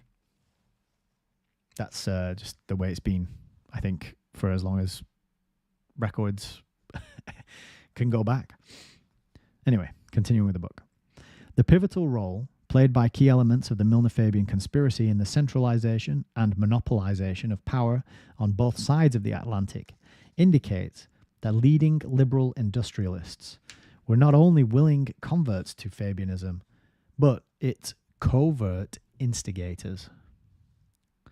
In other words, we are dealing with a small group of international industrialists who opposed the existing order, particularly the monarchy, because they believed that all power should be in their own hands by virtue of their ability to amass wealth for themselves. To achieve their objective, they used slogans like free trade, world peace, universal brotherhood, philanthropy, and other propagandistic sound bites purporting to advance the public good, while in reality serving the group's monopolistic agenda. These liberal industrialists were joined in their conspiracy by the Rothschilds of both London and Paris, who campaigned for free trade throughout the second half of the 19th century. And the reference for that is this. It says Ferguson 2000, Volume 2. So I know that that's Neil Ferguson, who's a totally mainstream historian. He wrote a 2-volume book on the history of the Rothschilds, which is kind of pricey. The paperback versions are sort of pricey, but I mentioned that to just say it's absolute mainstream history if you care to read it. The Rothschilds' first port of call in England was Manchester, where Nathan Meyer started his career in the textile trade in the late 1700s. Their Whig and later Liberal inclinations, as well as cotton interests, linked them with Manchester's cotton and textile magnates, who were behind radical movements like the Manchester School, as well as with textile manufacturer Friedrich Engels himself. It was at Chetham's Library on Manchester's Long Millgate that Engels and Marx, skulking behind a stained glass window, plotted their conspiracy in the early 1840s before going off to Europe and then back to England to sow the seeds of revolution. And if you want more information on the Rothschilds, I did read a book called The Romance of the Rothschilds on this channel. It's on the playlist tab. That book's from, I think, 1914, I want to say. It's one of the oldest books that I have. It's a bit of a puff piece. It's full of adulation and praise for their genius and their benevolence and their kindness and their work ethic. But it does have a few tidbits in there that are quite interesting and I think only acknowledged because of when it was written. But it's quite a short book. I think it's 5 or 6 videos on the playlist for that one. But that's there if you want to check that out. All right, continuing. Like Marxism, Manchester liberalism was a fraudulent project. Its proponents aimed to lower the cost of living so they could pay lower wages, claimed to support free trade while creating organizations to supervise and control trade, ostensibly supported world peace while being prepared to wage war against all nations that disagreed with them, later setting up a league to enforce peace through war, and cynically called for universal brotherhood as a cover for Anglo-American reunion in the interests of international industry and finance. These Pharisees of politics, as Marx ungratefully called them after lifting their theory of value, became the left wing of the British Liberal Party and spawned the Milner Group and the Fabian Society. Milner-Fabian connections were in evidence early on. In 1885, Fabians attended a conference in London funded by an Edinburgh industrialist, at which Scottish-born Arthur Balfour, future president of the local government board, praised Marx. In 1887, radical liberal Stead, who soon became a co-founder of the Milner Group with conservative Lord Rothschild, together with Annie Besant of the Fabian Executive, founded the Law and Liberty League, which was affiliated to the Fabian Society in the same year. I haven't heard of the Law and Liberty League before. That's something that I think would be worth getting up on Wikipedia, seeing what it says. Law and Liberty League. So that's apparently a Rothschild, Besant, and Stead creation. So it'd be quite incredible to have those three linked together. All right. In 1890, Stead started the Review of Reviews, which became the Milner Group organ. Milner Group leaders like Balfour and Waldorf and Nancy Astor were close friends of the Fabian leadership. The Shaws, the Webbs, the Balfours, Cecil Rhodes, Lord Grey, and Lord Milner were frequent guests at places like Cliveden and Tring Park. Key figures like Philip Noel Baker, Arthur Salter, and Walter Lippmann were members of both the Milner Group and the Fabian Society. So this is pretty critical stuff, I'd say. As we shall presently show, the two groups collaborated on many projects and continue to do so. Significantly, the Milner Group's left-wing policies played into the hands of the Fabians, who infiltrated and largely took over the Milner Group's international framework of influence. The activities of the Milner Group will be dealt with in more detail in chapters 4, which is the Council on Foreign Relations, and 5, Chatham House.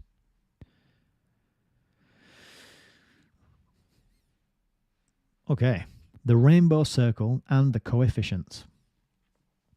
Other important, though little known organizations associated with the Fabian Society and the Milner Group were the Rainbow Circle and the Coefficients. The Rainbow Circle, named after the Rainbow Tavern in Fleet Street, London, was set up in 1893 to promote social, political, and industrial reform in collaboration with the Liberals and the Social Democratic Federation. Its early members included Charles Trevelyan, Herbert Samuel, J.A. Hobson, Sidney Olivier, and Ramsay MacDonald.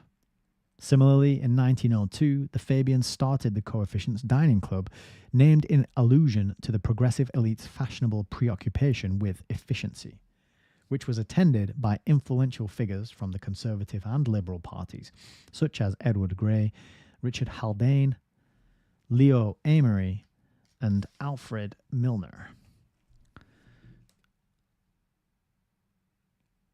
So all those names are familiar to me because of reading books like Anglo-American Establishment and Lord Milner's Second War. All right. Educate, agitate, organize. Fabianism and education. Even before it came to dominate politics, the strongest influence exerted by Fabianism had been on education.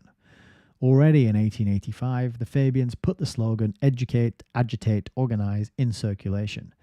By 1889, they had declared the aim of Fabian educational reform as entailing the creation of a minister for education with control over the whole educational system from the elementary school to the university and over all educational endowments. Indeed, within a short time, the Fabians succeeded in bringing the entire education system under their control through the infiltration and domination of existing educational institutions and the creation of new ones. Through legislative measures introduced by established political parties under Fabian influence, right from the start, they infiltrated the London School Board, the London County Council, and similar official bodies. They also established an extensive network of Fabian university societies, the most influential being the one in the University of Oxford, formed in 1895. According to the Fabian Society's annual report, it consisted of men who, within a few years, would occupy posts of influence and importance across the country. The Cambridge University Fabian Society was established in 1906, and similar societies were operating in the universities of Glasgow, Aberystwyth, and others. Another influential Fabian project in the field of education, which may be regarded as one of the world's most malignant and destructive instruments of mass indoctrination, manipulation, and control, was the London School of Economics and Political Science. Using monies bequeathed by the Fabian Henry Hunt Hutchinson to Fabian Society leaders for the purpose of furthering its propaganda objectives and socialism, Sidney Webb in 1895 founded the school with the express intention to teach political economy on more modern and more socialist lines than those on which it had been taught hitherto. By July 1896, the LSE already had 281 students. 10 years later, their numbers rose to 1,500, over half of whom conveniently consisted of employees of railway companies like Richard Potter's Great Western. Further funds provided by newspaper owner John Passmore Edwards, the Fabian-controlled LCC, and its Technical Education Board, as well as the University of London, enabled the LSE to become a centre of socialist indoctrination of worldwide influence. Among LSE's early teachers were Graham Wallace, Bertrand Russell, Clement Attlee, and the notorious Marxist Harold Lasky. Its better-known students included Joseph P. Kennedy Jr. and his brother and future President John F. Kennedy, followed by David Rockefeller. The latter had earlier written a sympathetic thesis on Fabian socialism at Harvard, while his family provided sizable grants to the LSE through the Laura Spelman Rockefeller Memorial and the Rockefeller Foundation. Tellingly, all three millionaires' sons studied under Lasky, though JFK had to interrupt this year due to illness, as well as at Harvard. America's equivalent to the LSE, suitably located in Cambridge, Massachusetts, and staffed with eminent Fabian professors like Graham Wallas and Lasky himself. Another academic eminence at Harvard was the Austrian economist Joseph A. Schumpeter, a Fabian masquerading as liberal Democrat, under whom Rockefeller had the honor of being drilled in the arcane arts of leftist economics, before making Lasky's acquaintance at LSE. Significantly, Lasky in 1939 was promoted to the Labour Party executive, becoming its chairman in 1945, precisely when Labour came to power, and being appointed chairman of the Fabian Society itself in the following year. This provides a classic illustration of Fabians coming to occupy positions of influence and importance, exactly as predicted by Fabian writings. Yep, they said they were going to do it, and they did it. Not less significant, however, is what Fabian writings tend to be silent about, namely that Lasky was a beneficiary of Rockefeller funding, and that Labour's Fabian socialist regime of 1945 to 1950 was bankrolled by Rockefeller's Council on Foreign Relations through the Marshall Aid Program and other thinly veiled socialist schemes bent on the reconstruction, or, to paraphrase Schumpeter, creative destruction of Europe, America, and the world according to Milner-Fabian designs. Even non-Fabian outfits like the Workers' Educational Association, an influential organization with international branches established in 1903 by Alfred Mansbridge, were soon heavily colonized by Fabians like George D.H. Cole, R.H. Tawney, Lord Lindsay of Becker, J.J. Mallon, and many others.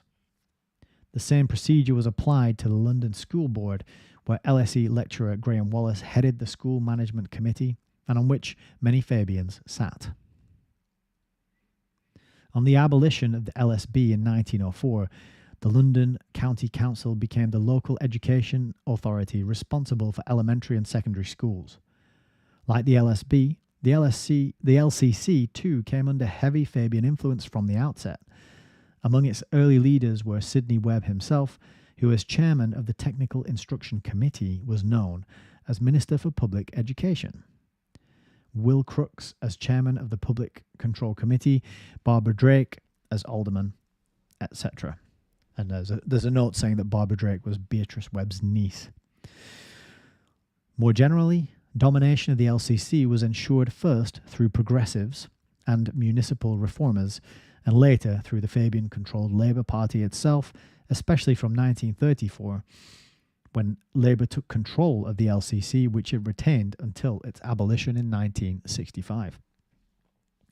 The LSB and LCC became some of the Fabians' principal instruments, though by no means the only ones, for far-reaching educational reform along socialist lines.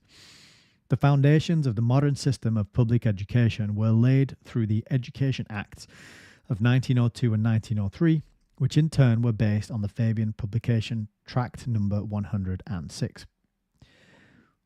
With Beatrice Webb's old friend Sir Arthur, later Lord Balfour, as Prime Minister, the Webb's friend Robert Morant on the Board of Education, Sir John Gorst as Vice President of the Committee on Education, and Sidney Webb as Minister of Public Education for London, the Fabians were able to enforce their reforms to the letter.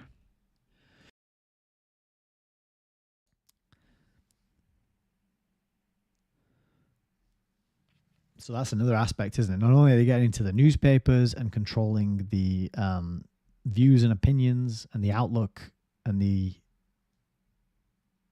understanding of the workers, but they're also getting into the educational institutions as well. And linking back to what I rambled about in the introduction tonight, this standardization of everybody, this stomping out of the individual, relies heavily upon the schooling system, because that's where you learn what John Taylor Gatto described as the is it the 7 lessons of public school? I think it's the 7 lessons.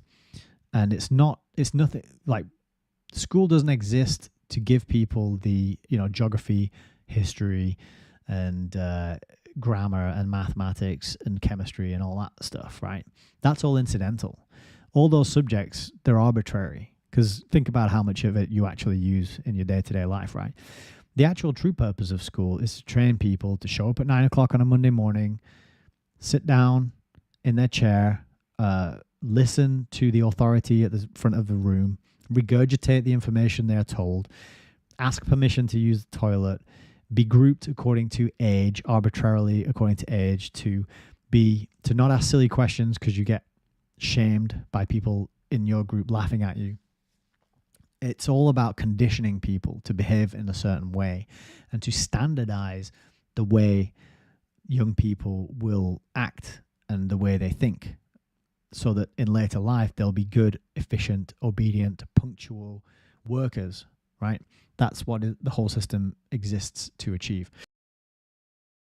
So bear that in mind when we're learning about the origins of some of these reforms in education.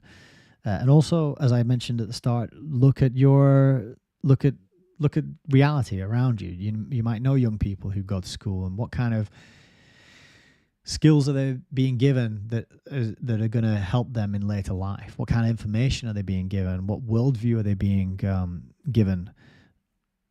Really investigate these things and look at how it is manifesting in the present time, and then assess this based on, okay, are these people responsible? Does the narrative laid out here by Ioan Ratiu connect with what we are living through today? Are young people today going through the schooling being given a collectivist, socialist type of mentality where their individual worth or value is subsumed, is swallowed up by the collective, by the world society, the global citizenry? Okay, are these things happening? These are the kind of questions we should be asking. I've just seen as well, we've got ESP over on Odyssey, we've got Heidi on Rumble, Immune to PR and Trevor McDonald and LJ and Margaret over on YouTube. Good evening to you all. Thank you for joining in. Very happy to have you all here. So we're on education. We are continuing here. As Minister for Public Education, Sidney Webb was also responsible in 1898 for the reorganisation of the University of London into a federation of teaching institutions, of which his LSE became a faculty of economics in 1900. As admitted by Fabian Society Honorary Secretary and Chairman Margaret Cole, the reform of public education provided, quote, the most classical example of Fabian permeative tactics in successful operation. The fact that the negotiations on London University's reorganization were presided over by Nathan Rothschild, the conservative eminence grise of the time, who funded and served as third president of the LSE, is also a classic example of active collaboration between the Fabian Society and financial interests. The Fabians were also connected with the Rothschilds through Balfour, who worked closely with his friend Natty Rothschild while Prime Minister from 1902 to 1905. That's mentioned in the Neil Ferguson Rothschild book. And through Natty's relative Lord Rosebery, who served as second LSE president. Indeed, as both the Fabian Society and the Rothschilds continued to act as advisors to British governments, their influence, both jointly and separately, on government policy must be beyond dispute. It may be noted that, in addition to LSE, another classic example of close collaboration between Fabians and financial interests at this time is provided by Imperial College London, set up by Sidney Webb with funds from Werner Beat and Co., which is a gold and diamond mining company. This name I'm not sure how to pronounce. Beat? I'm not sure. I'm going to say bait. We'll go with bait, like you bait a hook, right? You put the bait on the hook so you can catch the fish. The purpose of this Fabian permeation was accurately described by Beatrice Webb in her diary when she reviewed the Society's achievements. Thus, she noted that their book, Industrial Democracy, had been extraordinarily well received. Indeed, Volume 1 of the 1897 book was translated into Russian by Lenin and his secretary, later wife, Krupskaya, in February-August 1898 for his fellow Russian socialists, and in the same year, Lenin and his wife edited the Russian translation of Volume 2. Webb also noted that their party had recovered a good working majority on the LCC, and that the London School of Economics was stealthily establishing itself as the English School of Economics and Political Science. She concluded that thanks to the activities of the Fabian Society, the LSE, the LCC Progressives, and the influence of Fabian books, no young man or woman who wanted to study or work in public affairs could fail to come under Fabian influence. The ultimate object of all this, of course, was the conversion of Britain to socialism, an establishment of Fabian rule, not through working class pressure, but by means of an elite. And I'm just going to check quickly, because I think I have the reference for this quote here. So it says, Margaret Cole is bragging that any young person who's going to work in public affairs, they've got their hooks into that person by way of the LSE and the LCC Progressives. And the reference is Margaret Cole, page 85 to 88. And I think the book that they're talking about is this one, which is The Story of Fabian Socialism by Margaret Cole. And let's just check. We'll do a bit of real live sleuthing and see if page 85 to 88 deals with the London School of Economics. So this is quite an old book. There you go. You got the Fabian window on the inside of it there. Another black and white version this time. This is 1961. And there you have Margaret Cole talking about Beatrice Webb and permeation. So it's not just a word that's been used to describe them. It's a word they use to describe themselves, that they are permeating. And here we've got the London School of Economics. What page was it again that we wanted to look for? Was it 58? No, sorry, it was 85. I reversed it. Let's have a look for 85. I don't know if this is the book, but we can see. 83, 85. Right, this page is going on about Herbert Bland. We've got the Labour Representation Committee, trade unions. This doesn't look like it is talking about LSE at all. So I think I'm totally off the mark thinking it might be this book that they're talking about. But they are talking about LCC. Let's go a little bit further. LRC. Talking about G.M. Trevelyan, the historian.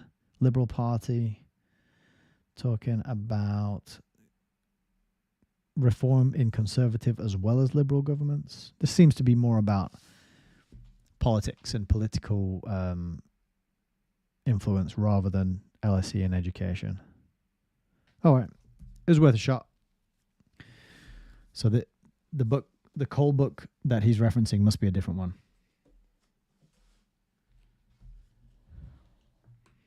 But it'll be at the end of the chapter, and I don't fancy like flicking backwards and forwards all the time to check out the references. Gets a bit tiring and difficult. But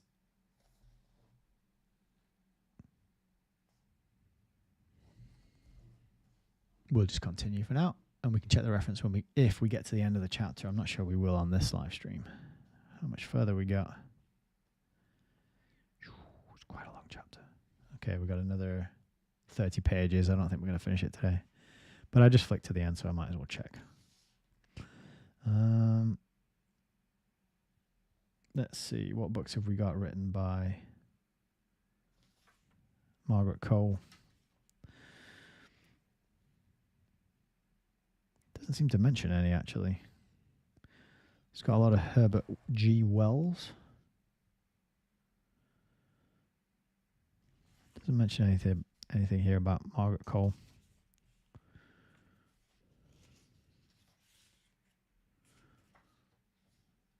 So I'm going to give up looking for that for the time being because it's taking up too much time, and we'll just go back to the book.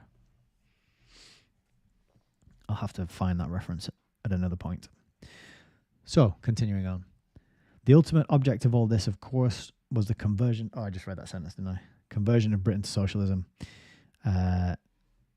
not through working class pressure, but by means of an elite. So they're imposing the system from the top down while making you think that it is your idea, that it's something you want as the working man, right? It's about you. It's about them telling you it's such a great idea and you want this, don't you? And you need to sign up for it and join our labor union and vote this person in.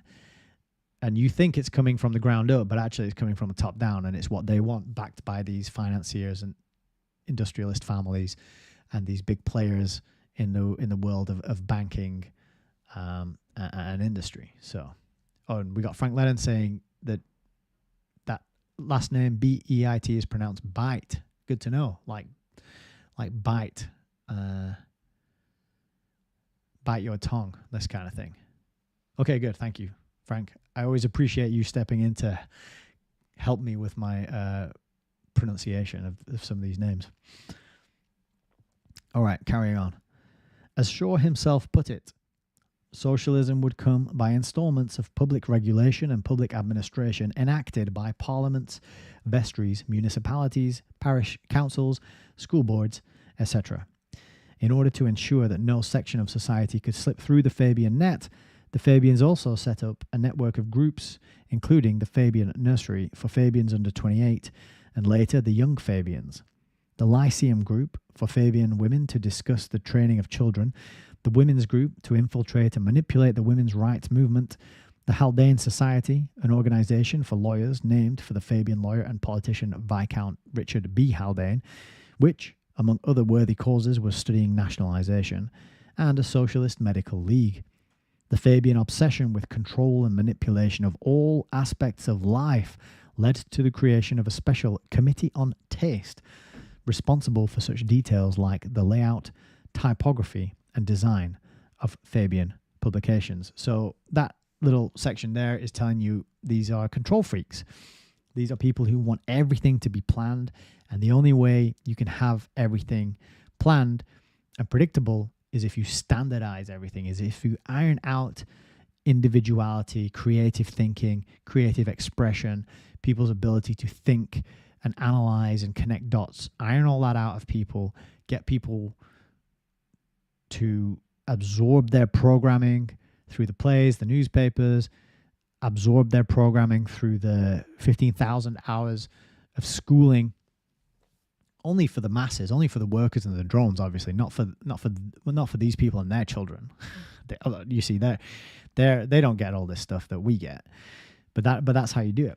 It's a control freak, planned, scientific, technocratic worldview where everything has to be measured and predicted and under control, right? So that's what they're bringing about. That's what they want to do. They're absolute maniacs. All right. So we got next section, which is reinventing culture, the Fabian New Age. The Fabians' stated aim to remold and reconstruct society from its foundations inevitably involved the total reinvention of culture. The Fabian view was that culture had to be modified to accommodate itself to progressive conditions, i.e. to socialism, and the Fabians were careful not to leave anything to chance. So just to mention here the word culture, I often hear in the talks on cuttingthroughthematrix.com made by Alan Watt, he often makes the point that culture is given to us. It's not something that occurs organically as people and societies evolve and grow and develop over time. Naturally, no. Culture is planned and provided to people. And think about the word and think about how it also is used to denote a kind of specimen that is grown in a lab, right? A culture.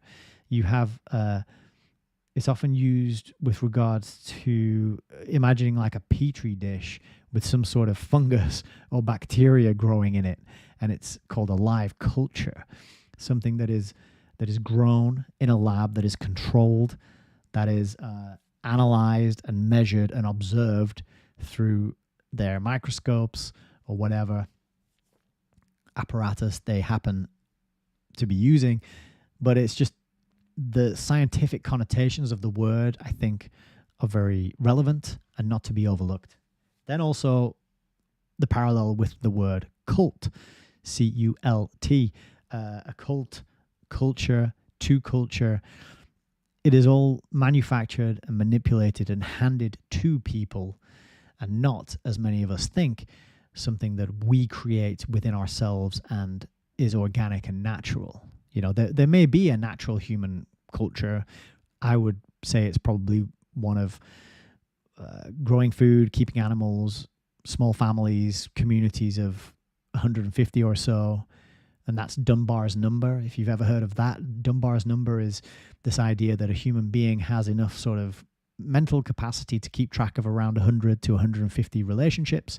Beyond that, people appear to them as just an outsider, a number, a non-human even. So we do have a sort of hardwired culture, if you want to use that word, way of being, design, purpose, a way that is aligned to our purpose and design, you know, as put in place by the creator. So there is a kind of a natural way of being, but I think what we are given through the lifestyle we live now, sitting down, watching television, eating fast food, going to the cinema, the sports we play, the styles of clothing that we wear, the holidays and the rituals that we observe, I would say most, if not all of that, is created and handed to us by culture creators and social engineers. That's a very similar point of view to what Alan Watt describes and talks about in his blurbs and speeches, many hours where he talks about this. But I think that stands up, and I think that is I find that believable, that proposition. And it's interesting that we're going to have this section now on the creation of culture, because if you want a change to be accepted by the majority of people, then you got to lay the groundwork. You don't just force it on them, smack them over the head and tell them we're doing it this way now. No, you want to make them think they want it. Then it's going to stick. Then they're really going to be bought into it. They're going to fight for it and defend it. You know, this is what we have now. People who will argue and fight for and defend the system that we live in, even as it is maiming young people and elderly people, even as it is maiming untold numbers of people in far-off countries of other cultures and other nationalities with the money that is extorted from us via the taxation system, right? That's all going on. Homeless people in the streets, town centers and city buildings left to ruin, falling apart, exorbitant, soaring prices of everything. Elderly people can't afford to put their heating on. Young people totally confused about themselves and their identity. All this is going on, and people will defend the system and tell you it's the best that's ever been invented, and they will stick up for it if you criticize it and say that it's harming people by design, right? It's an incredible piece of mind control and manipulation that's been rolled out, and culture is a huge part of that. So let's get back to the book. One of the earliest Fabian artists of note was William Morris, who believed in embellishing social reform with art, poetry, and other cultural adornments. Morris was the instigator of the arts and crafts movement and founder, in 1891, of the Kelmscott Press. Following in Morris's footsteps, Sidney Webb, who was serving on the London County Council's Technical Education Board, surrounded himself with Morris's disciples and instigated the creation in 1896 of the Central School of Arts and Crafts, headed by William R. Lethaby and George Frampton, whom he had earlier appointed to his TEB, and generally staffed by members of the Morris-influenced Art Workers Guild. Architects from the same fraternity were employed by the LCC to design both its housing estates and Webb's London School of Economics, which it also financed. Webb's admiration for the functional architecture of the Soviet Union did not fail to influence later developments in that field. And this is another point that I often talk about, how just completely ugly modern architecture is, you know, and going into any city center and just have a look at the buildings that are being put up.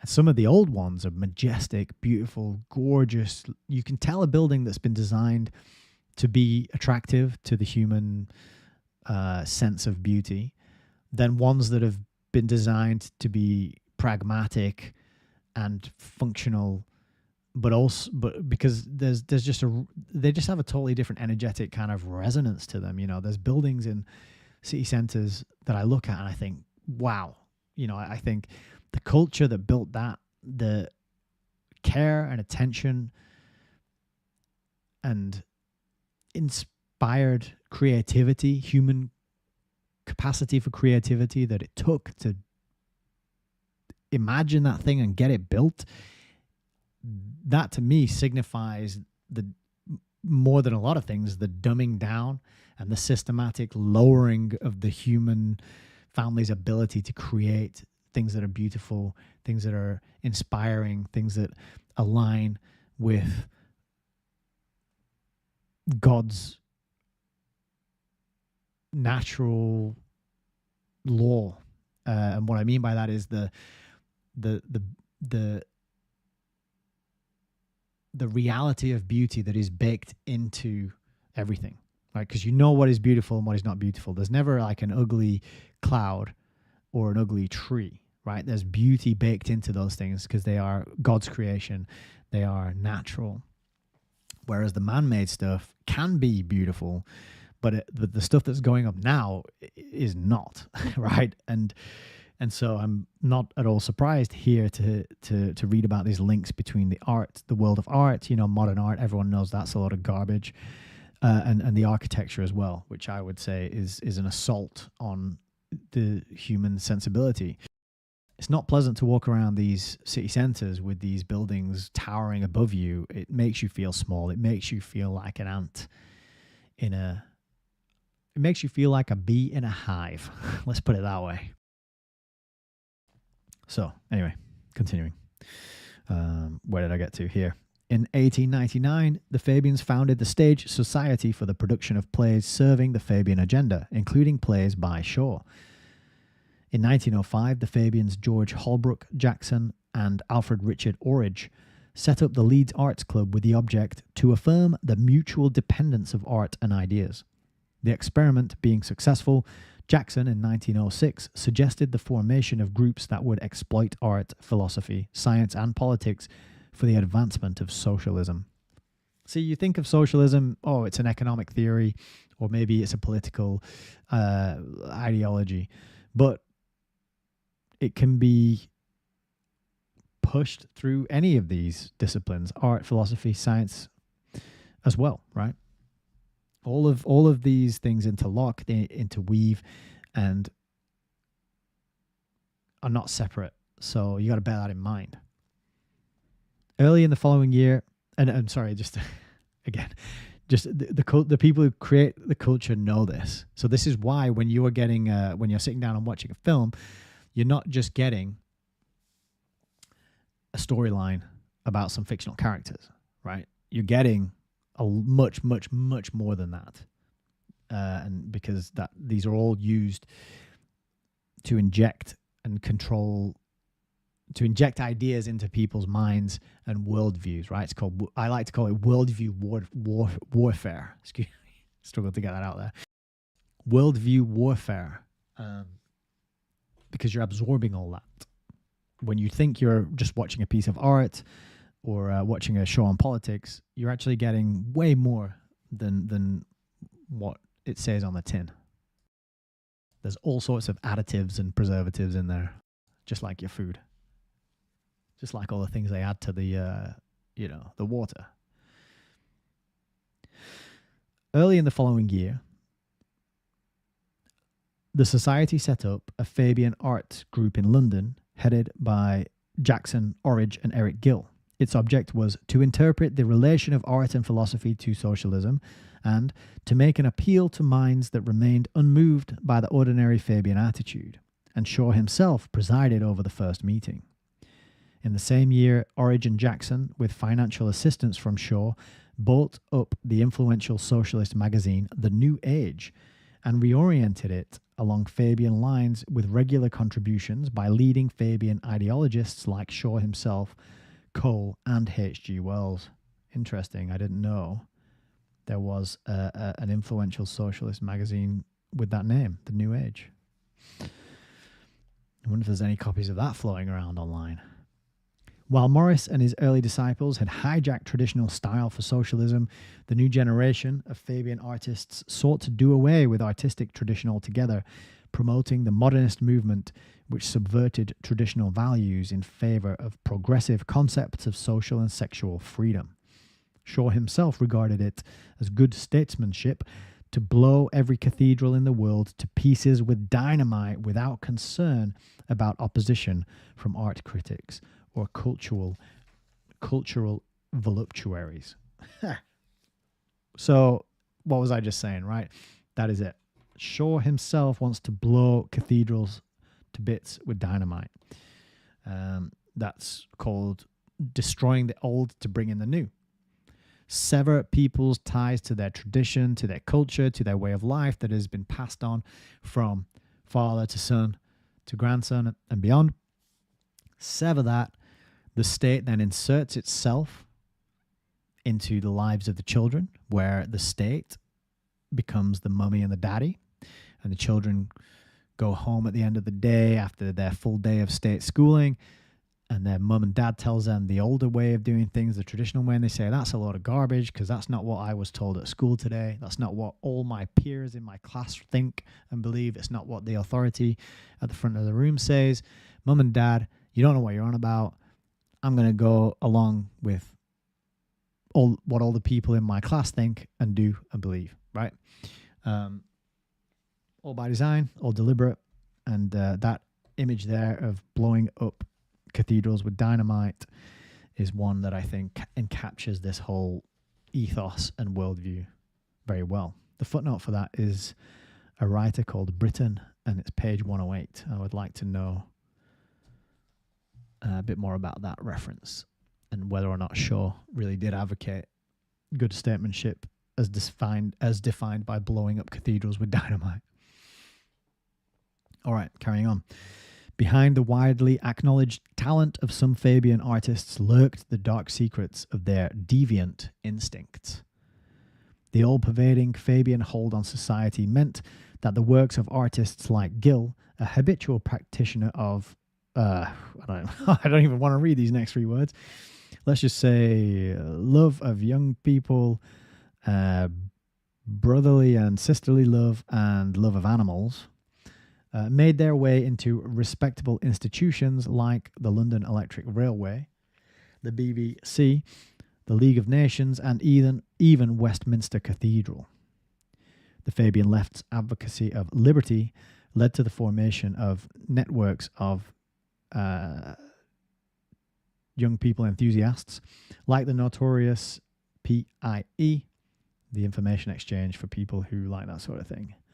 Although the arts group was dissolved after a few years, Orridge remained editor of The New Age until 1922, and its work was carried on through lectures given by prominent figures from the Fabian summer schools and other projects. Just on the note as well, on the topic of what I just very clumsily tried to not trigger the censorship algorithms by saying this word that I'm pointing to here on the screen. Just on the topic of that, it reminds me of a quote in another book about the Fabians that I have over here, which I have shown on the stream before, but it's worth grabbing and showing again. Here it is. So this book I haven't read yet. It's called The First Fabians by Norman and Jean Mackenzie. And the bottom has all their names there. And there's a quote on the inside of here, which I always thought was a bit strange. Maybe I'm just reading things into it, but I don't know. You can read it and tell me what you think. But it says, they saw no divine part of Christianity, but divinified humanity, or humanized religion, and taught that man was perfectible, but childhood perfect. Now, to me, after reading that bit we just read, this quote always kind of sat a bit, made me feel a bit, gave me the creeps, let's say. It always gave me the creeps. This last bit, childhood was perfect. And it just sort of links in and resonates with that section we just read. I just wanted to mention that. That's Lord Acton writing a letter to Richard Simpson. Strange quote to stick at the, before the book even begins, about the nicest set of people. Yeah, I'm sure. But anyway, that's another book for you. Consideration, The First Fabians, Norman and Jean Mackenzie. But I think this is quite a puff piece. Talking about this brilliant group and their achievements and the troubled backgrounds of their lives and times. So it does say it's a controversial study, so perhaps would be worth reading at some point. But not today. We'll get back to the book. I didn't know that kind of topic was going to come up, actually. It took me a little bit by surprise.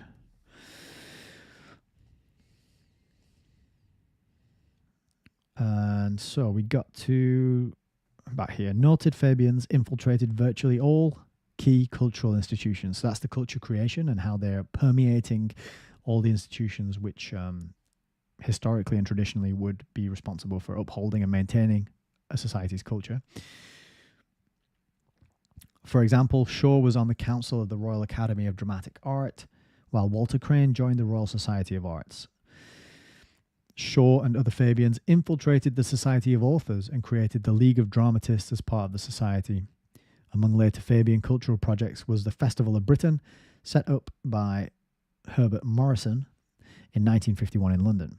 As with other Fabian projects, the festival promoted a modernist twist on architecture, interior and product design in the 1950s.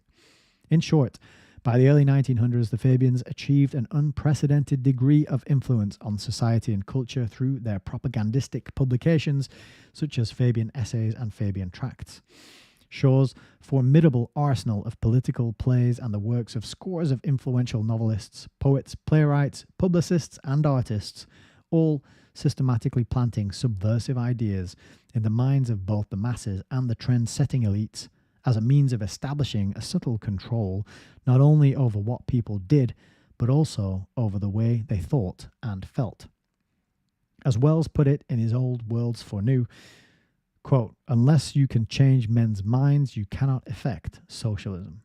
This once again exposes socialism as an artificial project imposed on society by a self-interested elite. Very well said, Mr. Ratiu. Very well said. Just clear my throat there.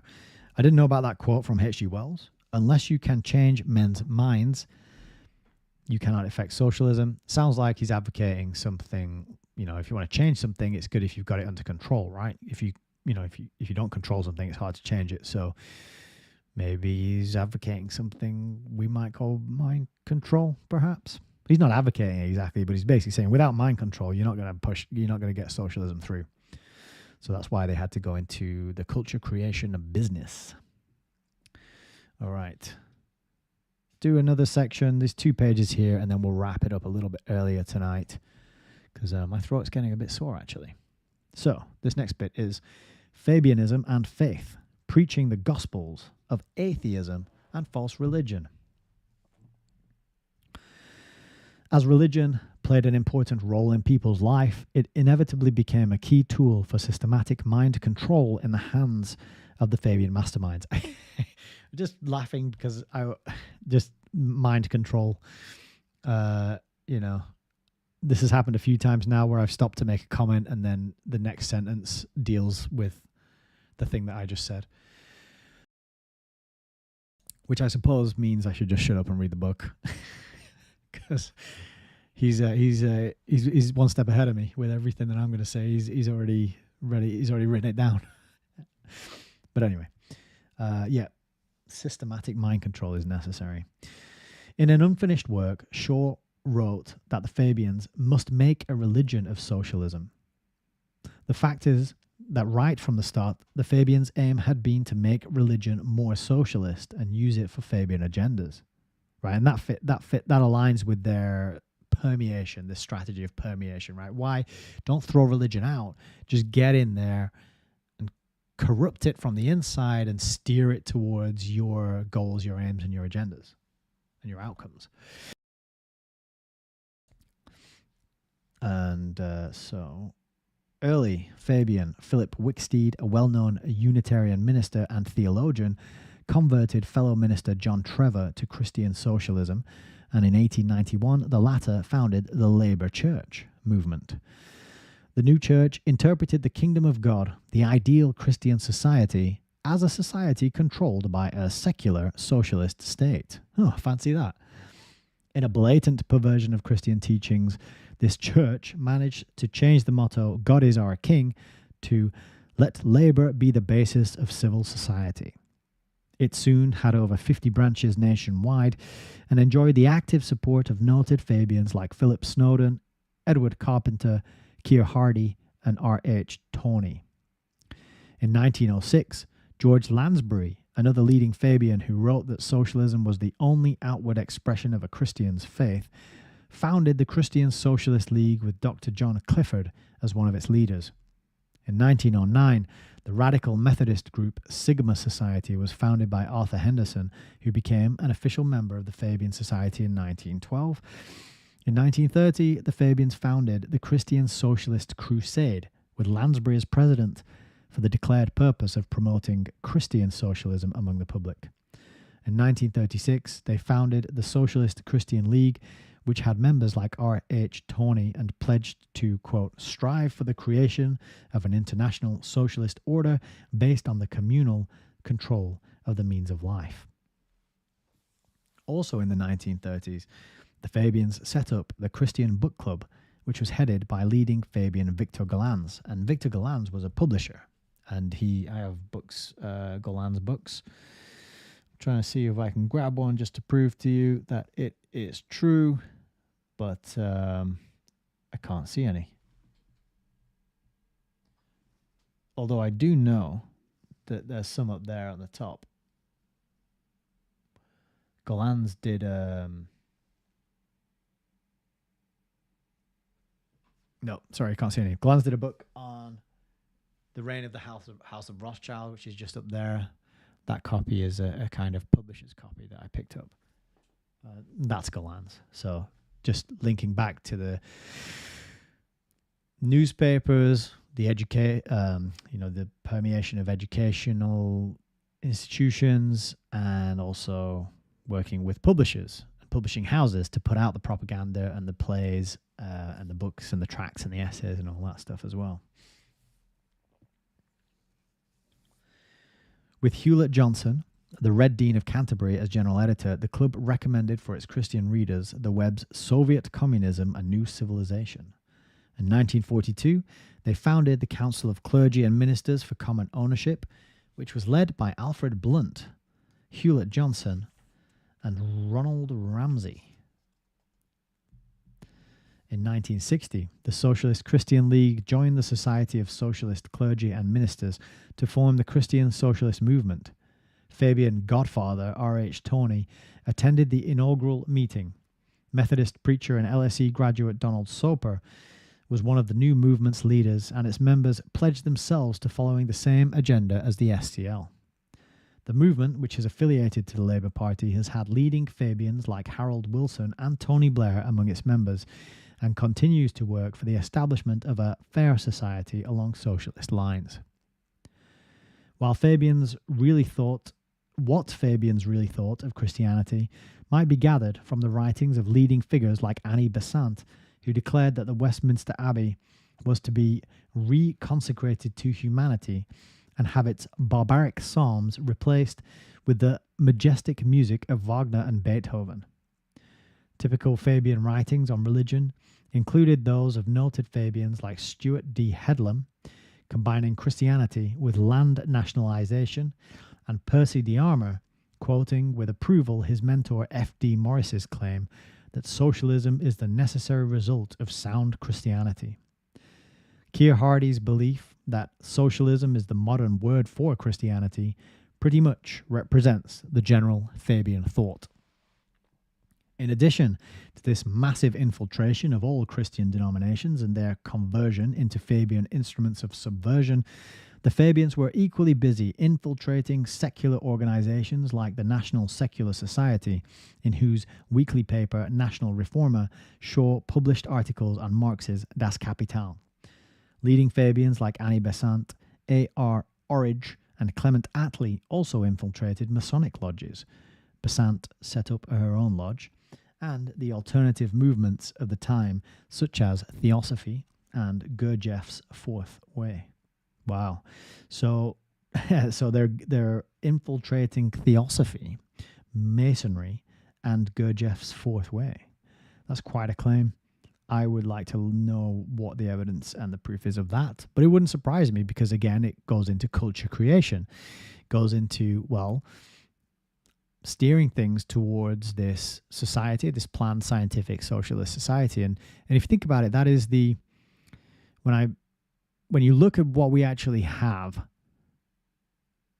the system we live in, the religions exist alongside it, but they don't challenge it. You know, the Church of England or the Roman Catholic Church or Islam or Judaism, or even, Masonry, Theosophy, or whatever Gurdjieff's thing was, the Fourth Way, all these adherents, Sikhism, Hinduism, whatever, these things all exist, but none of them challenge openly or overtly the system of scientific, social, liberal democracy that we all live in, right?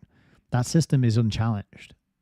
And yet all these religions and spiritual groups and practices exist too. So have they all been infiltrated and weakened? Have they all been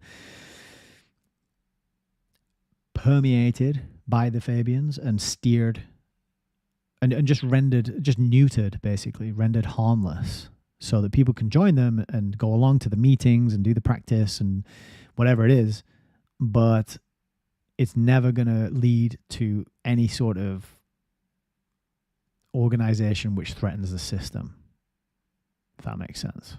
Hopefully that you see what I'm getting at here. Are all these groups and already infiltrated and rendered ineffective? I would submit that is probably the case. And I think we're going to leave it there, actually. The next section we've got is Fabianism and Government, the Lib Lab Conspiracy and the Labour Party. It's quite a long section. It's about 10 pages, so I'm not going to dive into it right now. But that is going to be our reading for tonight. I'm just going to have a sip and review the comments.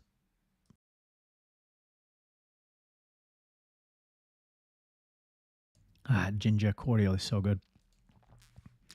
All right, so we've got over on Odyssey, ESP, saying, I had a friend whose dad used to say, I know what I'd like to do with Harold Wilson's pipe. Did he say anything else? Did he elaborate on that or not?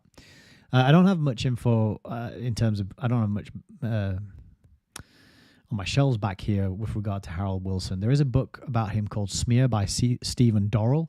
Stephen Dorrell wrote those thick books about MI6 that you can see there. Pretty mainstream, mainline guy. I wasn't sure that book about Harold Wilson would be worth getting, but maybe at some point.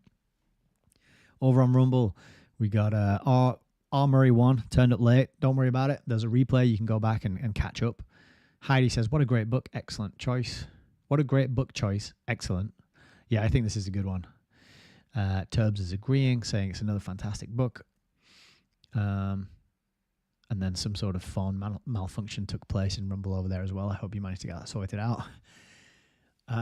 Over on YouTube, we've got LJ saying, agreeing that these people are control freaks. They want to plan everything and control everything, not for them, just for you. Because they realize that there is power in bureaucracy, there is power in planning and management, and we have all somehow been duped and conned into thinking that we need to be managed. They're not teaching us how to manage ourselves. They're not teaching us on the level of the individual how to manage your passions and your faults and your failings, how to master your impulses, your vices, how to get that under control, how to manage. If you think even about schooling, you don't even get told how to manage your finances. You don't get told how to manage your health. You have to figure it out on your own. And we are kind of at the back end of the window of being able to figure things out on our own. We have been blessed to live through the golden age of the internet. When they introduced the internet, they had to leave it open and make it free and make good information widely available and free of censorship, etc., so that everybody would adopt it and start using it. Now that they've got it into the pocket of every child on the planet pretty much, it's time to start locking it down. It's time to start getting rid of the inconvenient information that they don't want people to see, and to turning it towards this culture creation, which will steer everybody in the direction of the planned scientific society, right? So we've lived through this era of being able to educate ourselves and access this occulted information. But future generations are not going to have that luxury. So, because they're going to be managed, because the plan is for them to be managed, not for them to manage themselves, but for them to follow the diktats and the dictates of the managerial, scientific, technocratic, parasitic, coward class. All right. So this is why we're not taught how to manage ourselves, because they want to be our managers. They are control freaks, as you say, LJ. 100%. The shame anarchist is here. Hello. And he says, some muppet paid a couple of million for a banana gaffer taped to a wall. Modern art. Yeah. It seems ludicrous and absurd, and it is. And I've heard before as well that a lot of modern art might be just money laundering. I think there's probably, that explains it, right? So I think these exorbitant prices for objectively crap productions, the best explanation for that is that it's some sort of money laundering. But the other thing is that it's a form of psychological warfare, because the message is, this piece of fruit taped to a wall is worth millions. Therefore, if you can't appreciate that it's worth that much, there must be something wrong with you and your ability to assess what is valuable. That's the implication. So it's a way of subverting people's sense of beauty and people's confidence in their own ability to assess and say what is and is not beautiful. They say beauty is in the eye of the beholder, but there's a subjective element to it. But there is also some objective principles at play as well, such as symmetry and certain ratios of things being in relation to other aspects of a person's face, for example, or whether that's a building or a painting. There's certain objective aspects to beauty and what is beautiful. And part of that whole banana gaffer taped to a wall, it's a psyop. It's a psychological operation designed to subvert people's and God-given sense of what is beautiful. And then you'll have all these morons going around like, no, I really pretending that they understand it and they think it looks good. And that's always a big red flag and a tell of somebody who is totally programmed, either totally programmed or just completely too chicken shit to say, I think it looks stupid, and whoever's paying that kind of money for it is a moron, unless they're laundering massive amounts of money for Tony Soprano. That's the other explanation. So, yeah, modern art indeed. LJ is agreeing about that assessment of modern art. Shermanicus says, I've got an old tangerine in the cupboard. You can have it for £100,000. The world is nuts. Yep, it is. It's bonkers. It really is. Frank Lennon. Oh my God, I had no idea of the true depth of evil in these Fabian deviant demons in skin suits. Well said. Some revelations in this MFC book. Dark stuff for sure. Yes, indeed. I agree. There's a few references that I'd like to go back and look up from that last section. And actually, one of the disadvantages of doing these live streams is I don't get to mark it up and take my time reading it and highlighting and putting in little page markers and double checking things as I'm going along because I want it to flow. But I can always go back and do that. So it's a very small problem. And it's not really a problem because actually now that I've done this reading, I have the benefit of being able to go back and listen to it at 1.5 speed to do the checks and the references on the information. So it's all good. Rosemary Smith says, a woman who was used by this organization at age 9. Some of the names mentioned used her. She wrote a book. I can't remember her name. If the name comes back to you, please drop me an email and let me know who it is. I would like to read that book. Yes, there's something very creepy and weird and otherworldly and not human about these people, or at least anti-human. Let's say these people are very anti-human because it, as I was saying, there's a human nature. I think, I believe we are born largely blank slates in many respects, but I also think there's an innateness to our biology as designed that lends itself to respond to certain things in certain ways.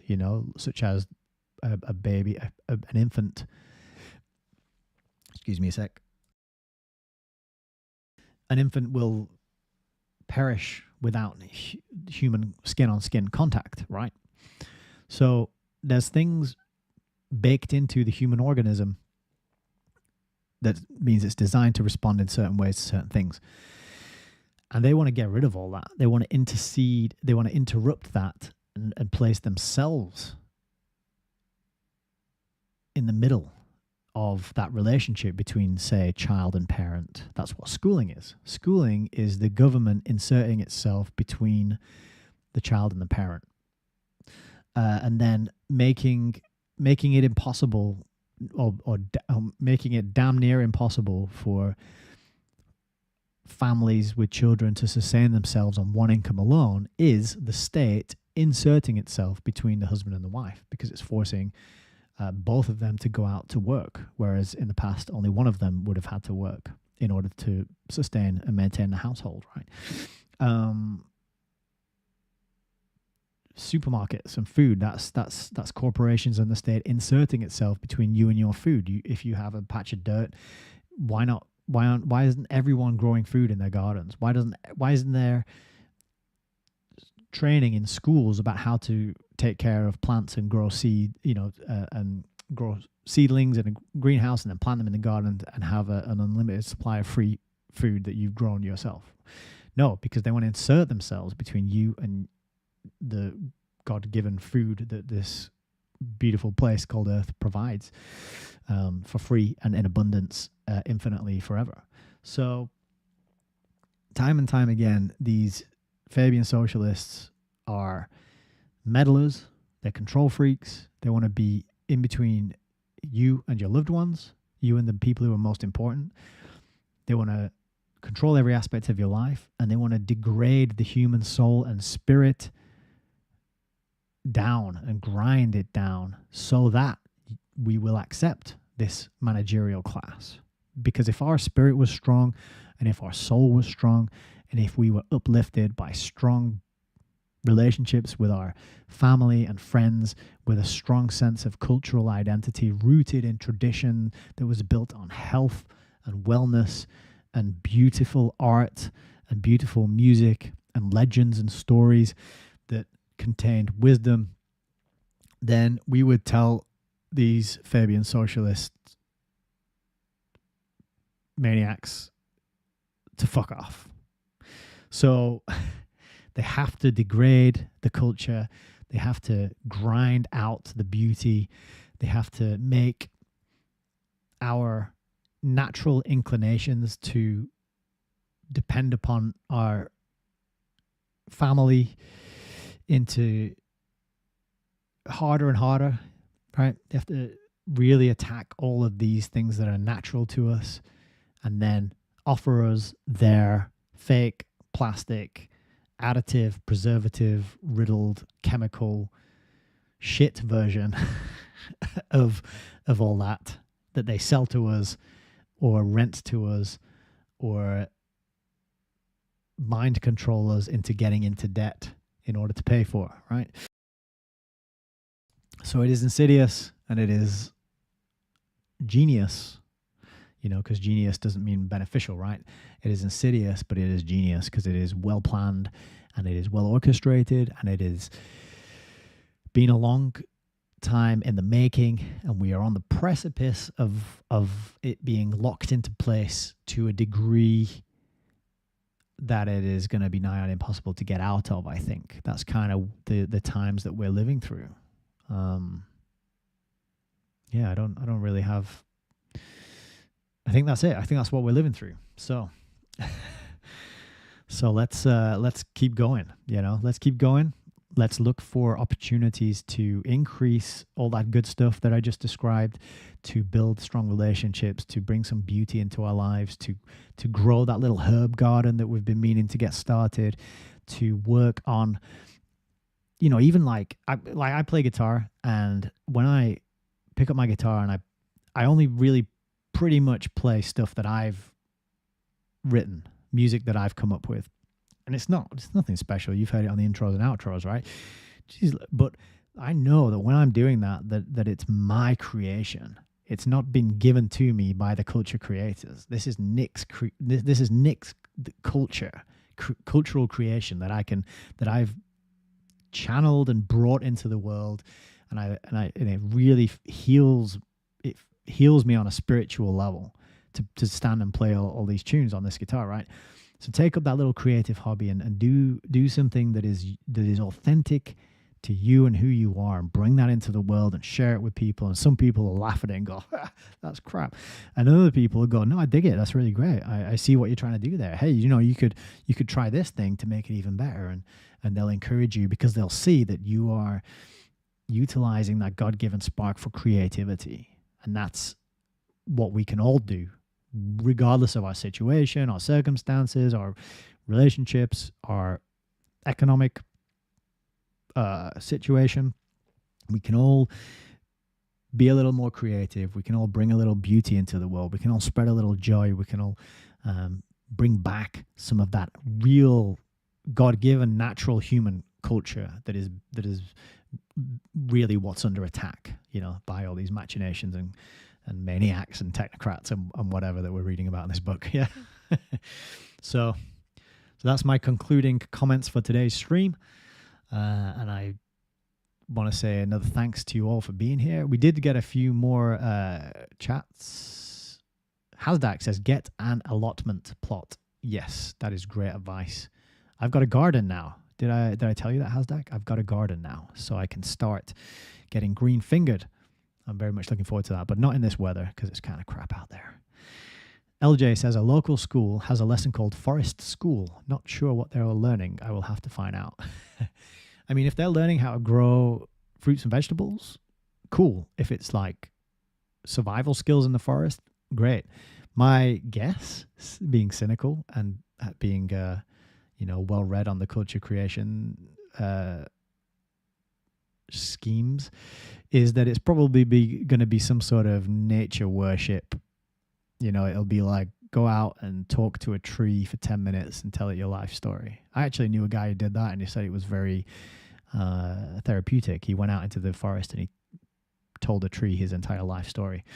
So my suspicion is it's going to be some kind of earth worship, some sort of Gaia spirituality, which isn't necessarily a bad thing, but if it feeds into the climate change agenda and the top-down technocratic control of all our resources to drive it down to net zero, then it's dangerous. So report back. I hope you can find out what it is.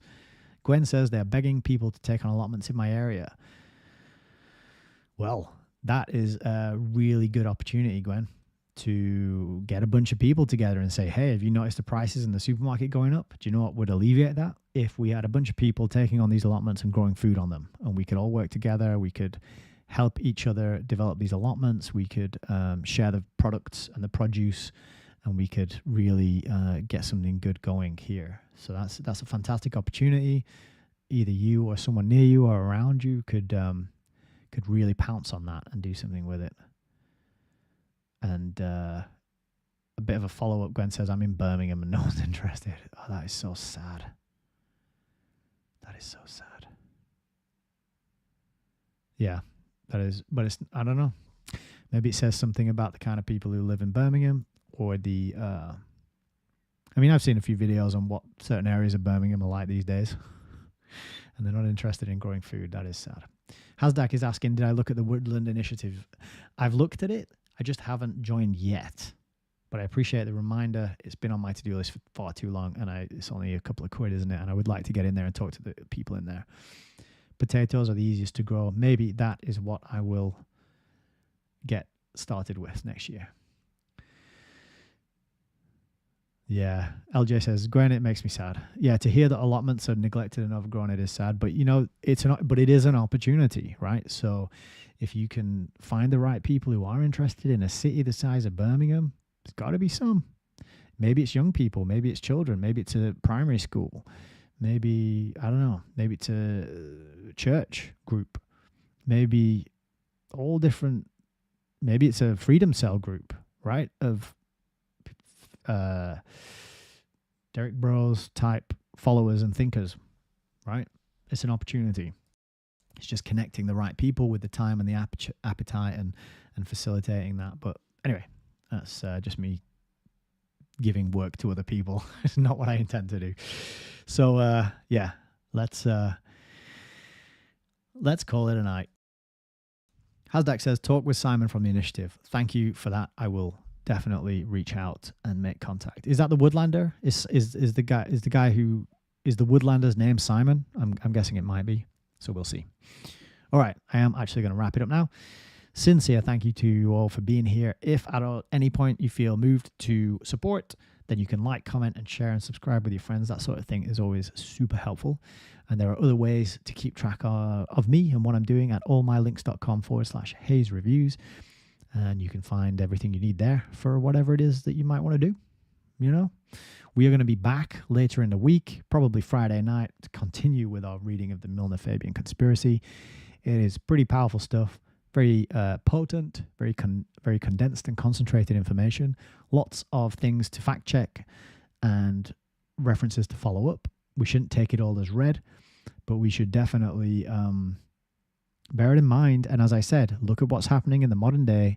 Does this narrative and explanation do an adequate job of describing how we got here and why things are the way they are? These are the kind of questions you want to ask.